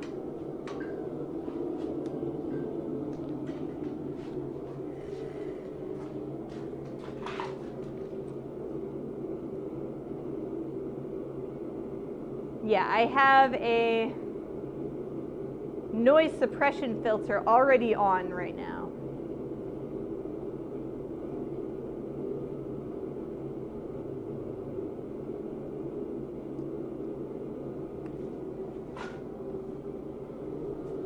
I have a self-aspirating burner, and the airflow is such a huge roar. It's like ridiculously loud. Yeah, it's like super, super loud.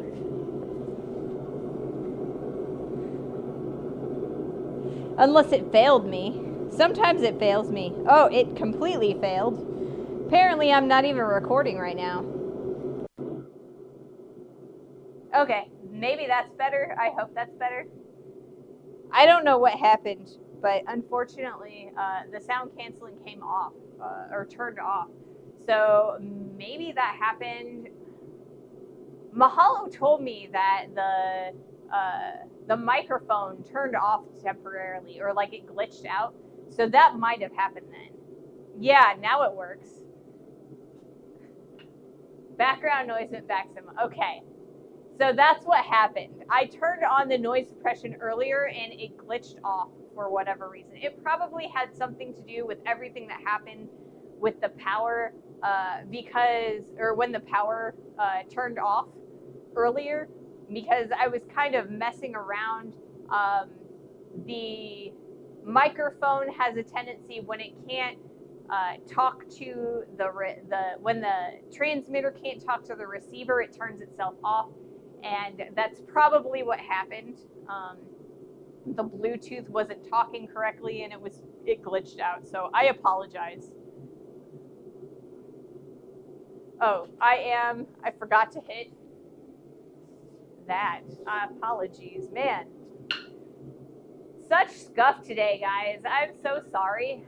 Thank you so much for being patient. Goodness. It's just one of those days.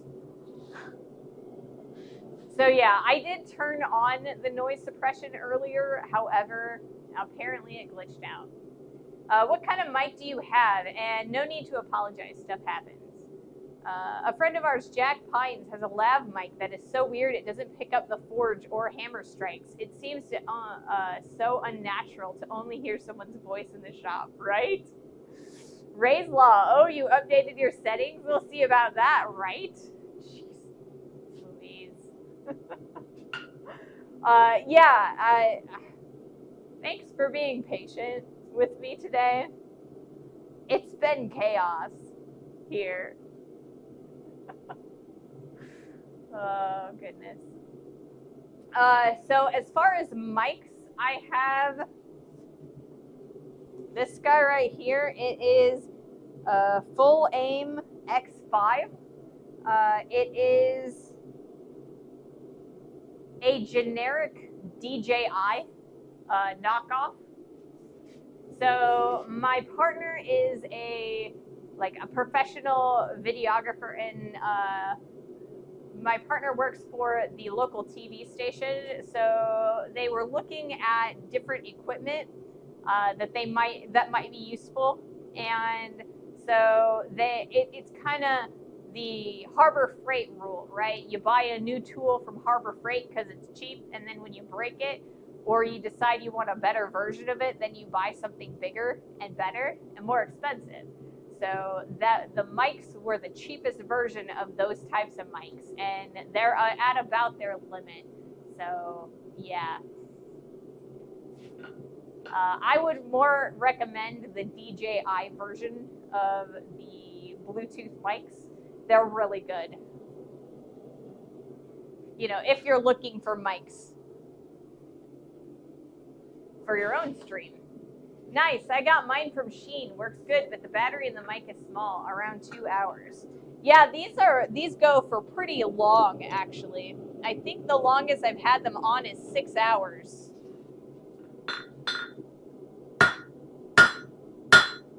With a full charge.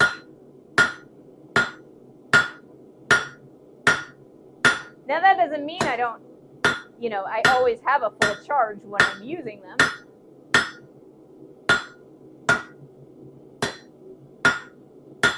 But, sometimes it works. All right, that's a little bit more smooth.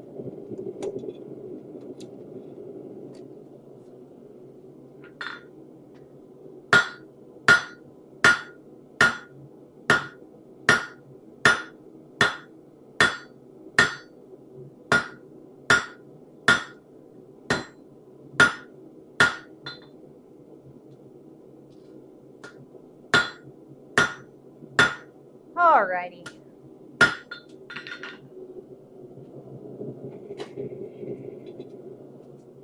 Whew.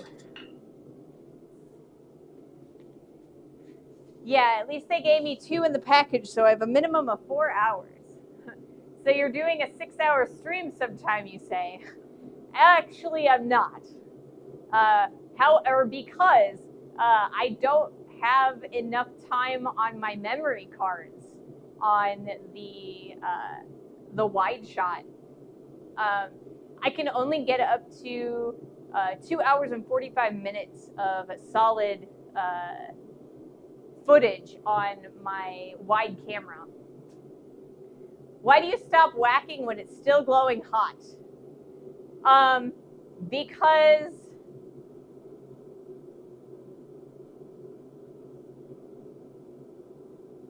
it looks hotter to you guys than it does to me, and I want to get a lot of movement, right? So I do put them in a little bit on the early side, but not that much early. Hopefully I can get down to the shop and get a little organized. We've got a lot of forging to do this week. Yeah. It's almost Christmas. So yeah, the hotter the piece of steel, the more movement that you're going to get when you're forging. And so a lot of times I'll put things back a little earlier so that I can get more heat, more movement, and also because I get really tired after a while and I just need a break. Careful, if you put it like that, we will KoFi you a bigger memory card and expect you to stream for the whole day. I know. I should be careful what I wish for. It's not just my batteries and my memory cards though, guys. I do get tired. I do get tired. So yeah, I do, like I said, I do have a 6-hour battery on these, which helps a lot when I'm out and about at the conferences. And that's kind of like where that comes in, you know. Then I only have to hit record once for a day, and I can do as many interviews and streams as I need to. But yeah, forging here when I'm, you know, by myself, it's a little bit tiring. God, I never get anything done. 3-hour time limit. I know, right? I know. I'm so bad. Actually, at least I'm out here at all, right? I used to be able to smith for 8 hours. I did, right? But then I got sick, right?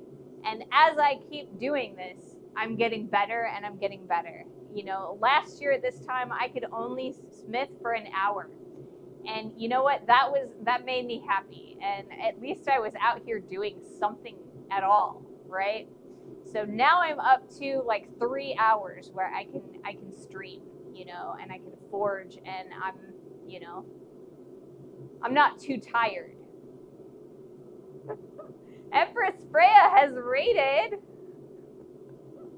Welcome to the stream. Hello. Welcome. Hi, I'm Ray. I am a blacksmith. Happy Mystical Monday. Yes. Thank you so much for your raid. I am probably just about ready to end the stream, but I suppose Corwin and Mahalo, I'll do a little bit longer. We did have that interruption of the power, so I will stream a little bit longer. I'll do another 30 minutes. I have the pieces already heating anyway, you know? Yes. So welcome to the stream. Thank you so much for joining me. Oh my God, I swear, I always be rating you at the last moment. My bad. It's all right, you know, I'm excited, you know, to see you guys. Thank you so much for joining me. Welcome. Don't feel pressure to stay if you're exhausted. No, it's fine. You still have 15 minutes on the 2-hour 45-ish limit is true. I do. I still have another 15 minutes on the card if it was a solid clip. Now, we got that interruption because of the power, like, you know, because earlier, for those of you who are just joining us, earlier I accidentally tripped my circuit breaker. So it took me about 5 to 10 minutes to get everything back up and running. So, you know, I do have a little bit more time that I can stream. So we'll do a couple more heats. It's cool. Sadly, I got to raid and run to make a call, but I hope you have a lovely day so far. I have. Thank you guys so much for joining me. Thank you so much, Empress Freya. Have a great rest of your day. So today we are working on some tongs.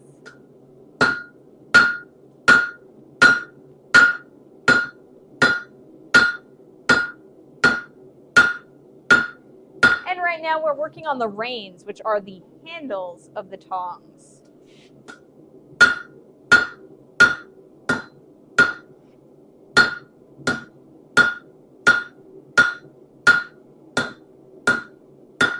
kind of a last minute project because I did have a catastrophic failure earlier. I feel like it's been, you know, everything that could go wrong has gone wrong today. And, you know, we're making it work for us. Content is content, right, guys?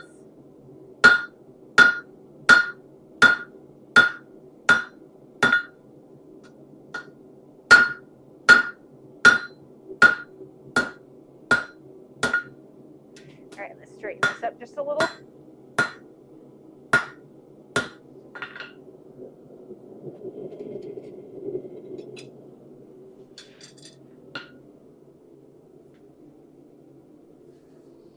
All right, we do have an ad break that is going to be starting in about 2 minutes. And that is the fault of me going a little bit longer. So I am not going to delay this ad, but if there is another ad that happens after this one, I will delay that one. So do you plan on making a sweet hammer eye punch soon? I mean, maybe. Maybe. The point with the power outage is it's still content if nobody will see it, right?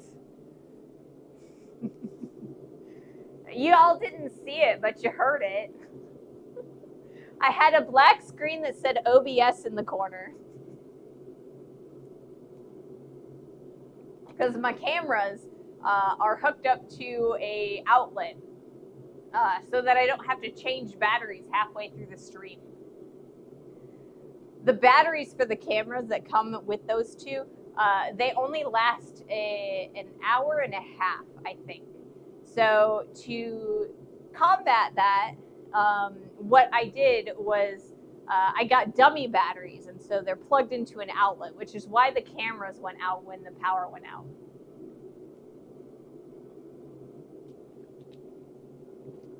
So I might do a hammer eye punch at some point. It wasn't really on my list, but maybe it should be. I do have the rest of that giant chunk of 4140 that we could do it with. So I don't know. Our next major project after these tongs is a pauldron. So a shoulder piece of armor. So, I mean, and I would still like to make the other hammer that we broke today. So I will be doing another attempt at that, another crack at it. Maybe I will try to do the punch first. I don't know. We'll see. The point, yeah. So I don't know. I'll add it to the list. I need to make another drift for both a hammer and a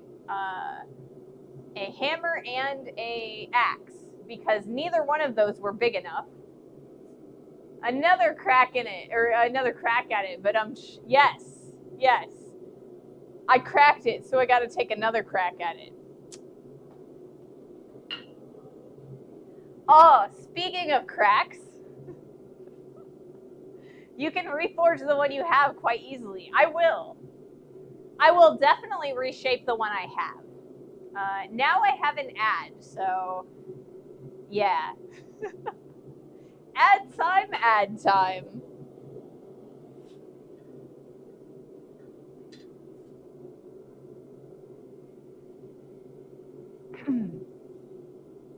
I guess this is my time to rest, you know? Breathe in and out.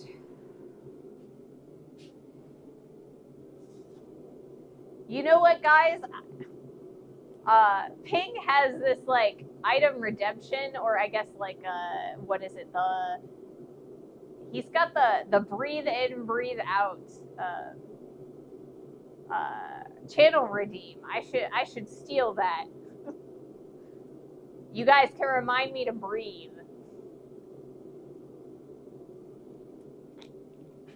Sometimes I get a little bit caught up in talking and I don't breathe fully.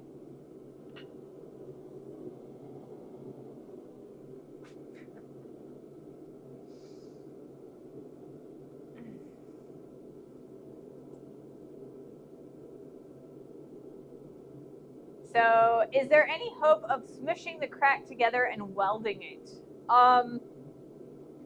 So the theory is sound, but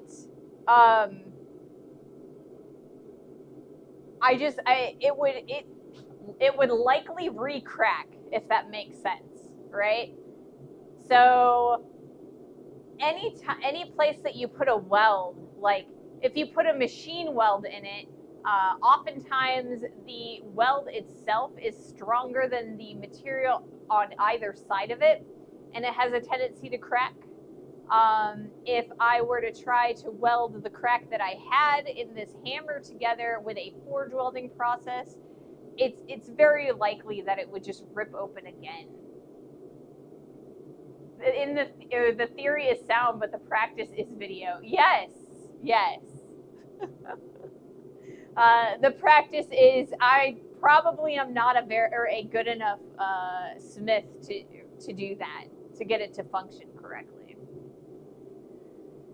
But yeah, Lexi, I definitely could reforge that guy, and I probably will, because you're right, it needs to be a lot thinner. So forging it's probably the best way to do that. I was thinking about grinding it, but I think forging it's probably going to be easier. The crack welded would not survive the hardening and tempering. Yeah, that's probably the case. That is quite probably the case. It's going to be a lot better in the long run, and it's going to be a lot stronger if I just start with a new piece of steel. So we will get there. I just don't want to make two attempts back to back. So we'll put a couple projects in between.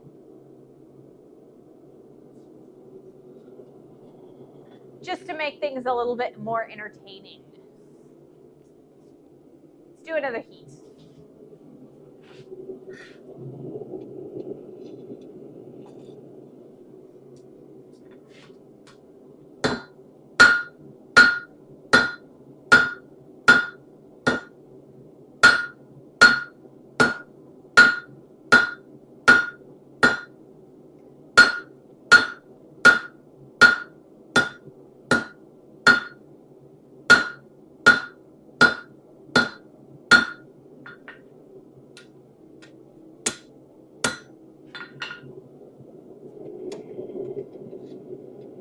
I think I'm going to cut some chunks off of the end of these bars.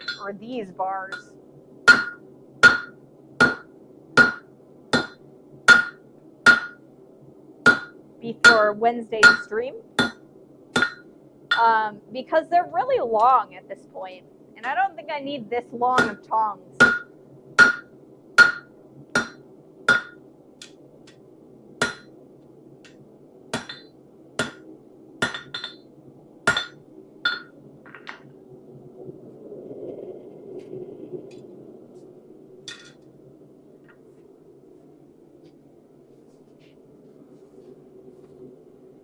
So yeah.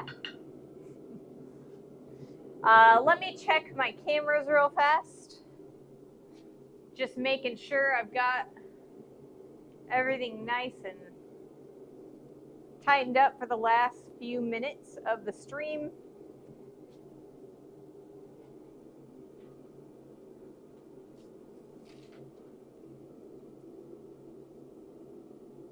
Alrighty. Man, I am super impressed, guys. Super impressed. So I started today with a tank that I had spent, or this is the third day on this tank, right? Ordinarily, as low as this tank is, it would have frozen up. So the warm water in that bucket really did a wonder. It did wonders. It did not freeze at all, not even a little. Don't be like John and make and break 5 bells in a row that don't ring. I'm back. Did I make it in time for one last metal smacking? That bathtub is working well. Yay! Yes. So yeah, I will be doing another heat or two. Is the water still warm? I don't know. Let's feel it. No, the water is not warm anymore. It's pretty darn cold. It's not frozen or anything, but it is cold. So the water is definitely not still warm. But I did fill up the jerry can in the bathtub with the hot water. And I put a little bit of cold in there because I didn't want the jerry can to like melt or anything. But yeah, it was warm to the touch when I first put the water in there. And now it's pretty darn cold. I just got to remember, to pull the tank out of the water bath, or it will freeze inside of there, and that's not good. Not good at all. Like I said, I left it in there over the weekend from Friday, and I pulled it out this morning, and there was like a rust ring at the bottom. Reminder, empty the water bath. I did my duty. Right? I appreciate that. Let's do another heat. What style tong halves are you knocking up? Would they fit in the smaller forge in the interest of efficiency? Yes. They would definitely sit in the smaller forge for efficiency. However, I already had the big one on and I didn't really want to transport or like transfer the propane.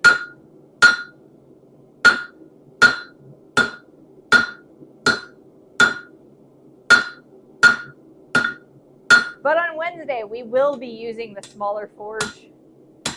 We can get much hotter results much quicker with it. It's so much more efficient. So much more efficient. And these are just going to be crocodile jaw tongs. I don't know. Corwin told me what these are called.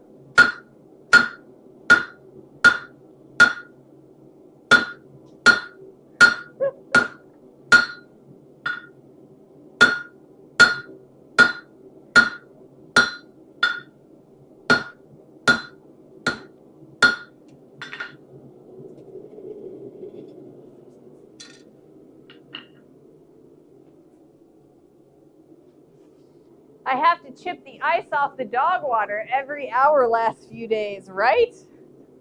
Are you doing wolf jaw or slotted jaw? I'll probably do some kind of amalgamation of wolf jaw and slotted because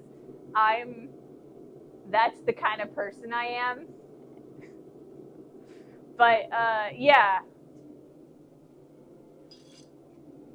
I figured I'd do something kind of like these, but less rounded. These are really nice tongs. I like these a lot. I don't get to use them very often. Slotted jaw kind of looks like a bottle opener before you open it with the drift. Yeah. I'll have to take a look at them. For the recording, it probably doesn't matter, but for the stream, I would recommend putting the picture in a different corner if you use the left side of the anvil. Okay. I will, I'll keep that in mind. I keep forgetting. It's like backwards for me, so yeah. If you put some kind of spring or something like that to keep the tongs closed, then would you need to squeeze them to open them? Would that make it easier to hold a workpiece or make things worse? Just curious. So there are actually a lot of people that do put locks on their tongs just to hold them closed. And they work pretty well. It works a lot better if you have thinner and springier reins than if you have thicker reins. And I have a tendency to leave my reins relatively thick. These are probably the thinnest reins I've ever made on a set of tongs. But yeah, you can, and it does work very well. And yeah, thank you, Corwin. I appreciate that. Yeah, if you send me a picture, I will take a look at them. Like I said, right now we're working on the reins of these tongs, and I'll probably cut off a big section of the other end just to kind of shorten them up a bit, and we'll continue working on them on Wednesday. I think I'll probably do another 2 heats, and yeah.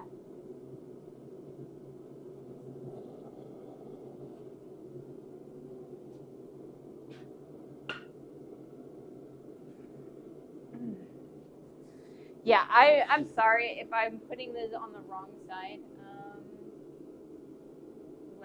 Is that going to be better? Probably. That'll probably do it. Or I can even put it up there. That's probably on the better side, right? Is that better?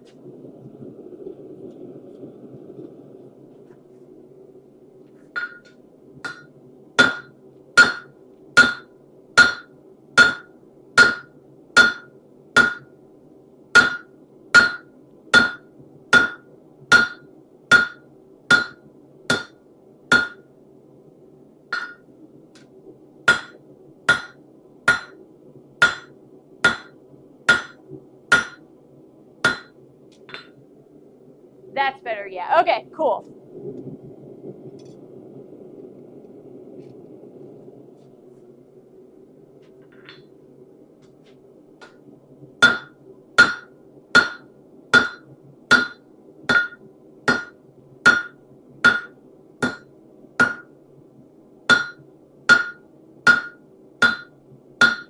Ugh, I'm getting really tired, so I think I'll probably do one more heat, and that's probably about it for today.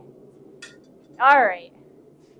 Unless you're doing it for practice, it's easy peasy to forge out a bit in the boss and then weld on some 3/8 round for the reins with a wire or a stick and then forge in the weld. Yes. But I kind of wanted this project to be a project because I ended up ripping the hammer, so I needed to fill some time, you know?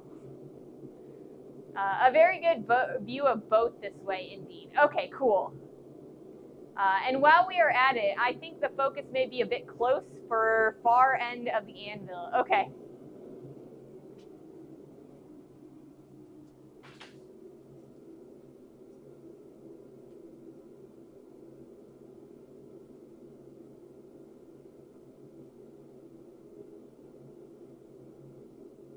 Okay, that should be a little better. For the last heat, it should be a little bit, more in focus. I abhor drawing out the reins. I don't mind doing it or on the press, but we had that power fluctuation, and I just was like, well, fine, I'll just do it by hand. But yes, I really should just weld them together because it would be a lot easier and a lot quicker. But I mean, I do this a lot for, teaching people how to do things. So, and if I was just doing, or if I just needed a pair quick and dirty, I'd totally weld it and drill in the rivet holes and use a prefab rivet and it's a video project, so it's different. Yes, it is. It's definitely different. Man, the best tongs ever are those instant tongs, right? You can buy these blanks from certain blacksmithing supply websites, and all you got to do is stick them in the forge, heat them up, turn the bits, and then rivet them together, and they're done. Those things are awesome. If you're looking for some really, easy tongs that you don't have to do much work for. Alrighty. I am going to do one more heat and then I'm going to raid off, guys. I'm getting super tired. Ken's Custom Iron Rapid Tongs and Quick Tongs. Yes, those. Yeah. That's what I'm talking about. Is this done the old hot rivet process like they put Empire State Building together with? Something like that. I haven't decided how I'm going to go about riveting these yet. I might just take them through the drill press and drill them. I have some round stock, and I might just drill them out specifically for the round stock so I don't have to make a rivet. They're a good beginner set for first tongs. Yes, they definitely are. I always recommend making a set of tongs as one of your first few projects, specifically because you can learn a lot through drawing out the reins and doing all of the different processes, you know? But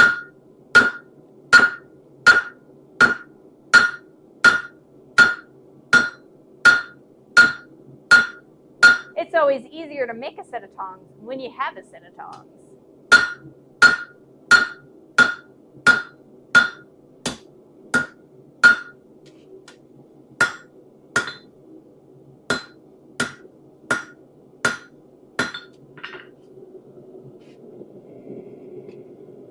Alrighty. Last heat.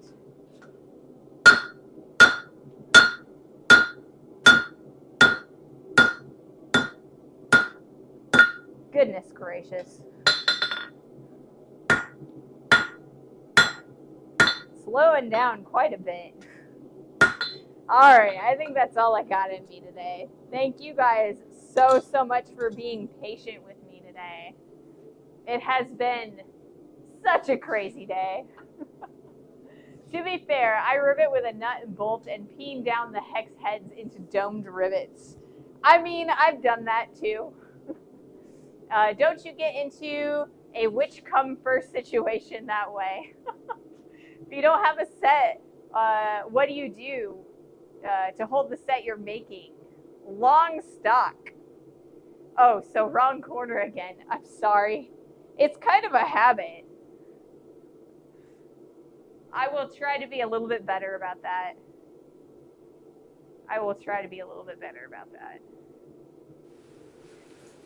All right.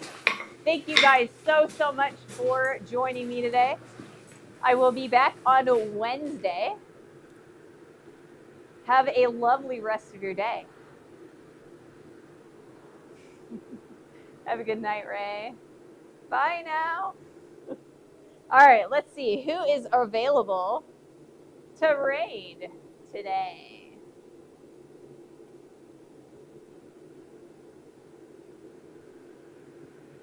I think we're going to go with Merrimack Mud.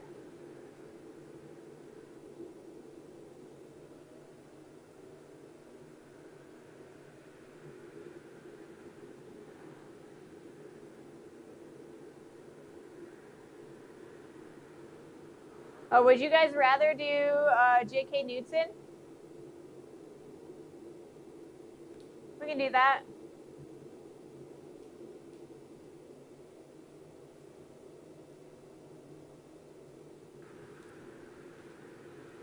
Alrighty.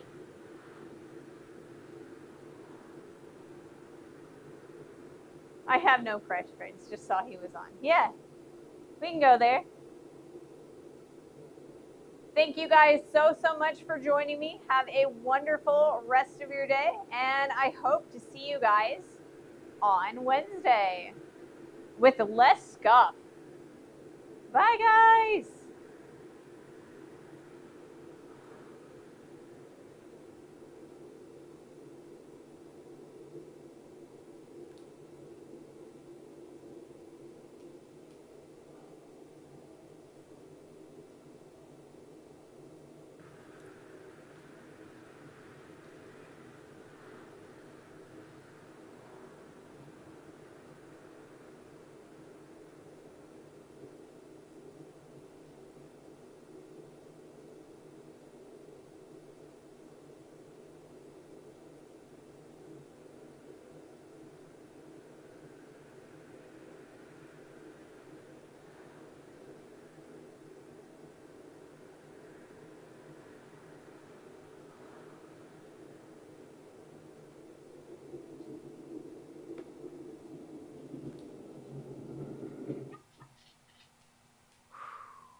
Chaos.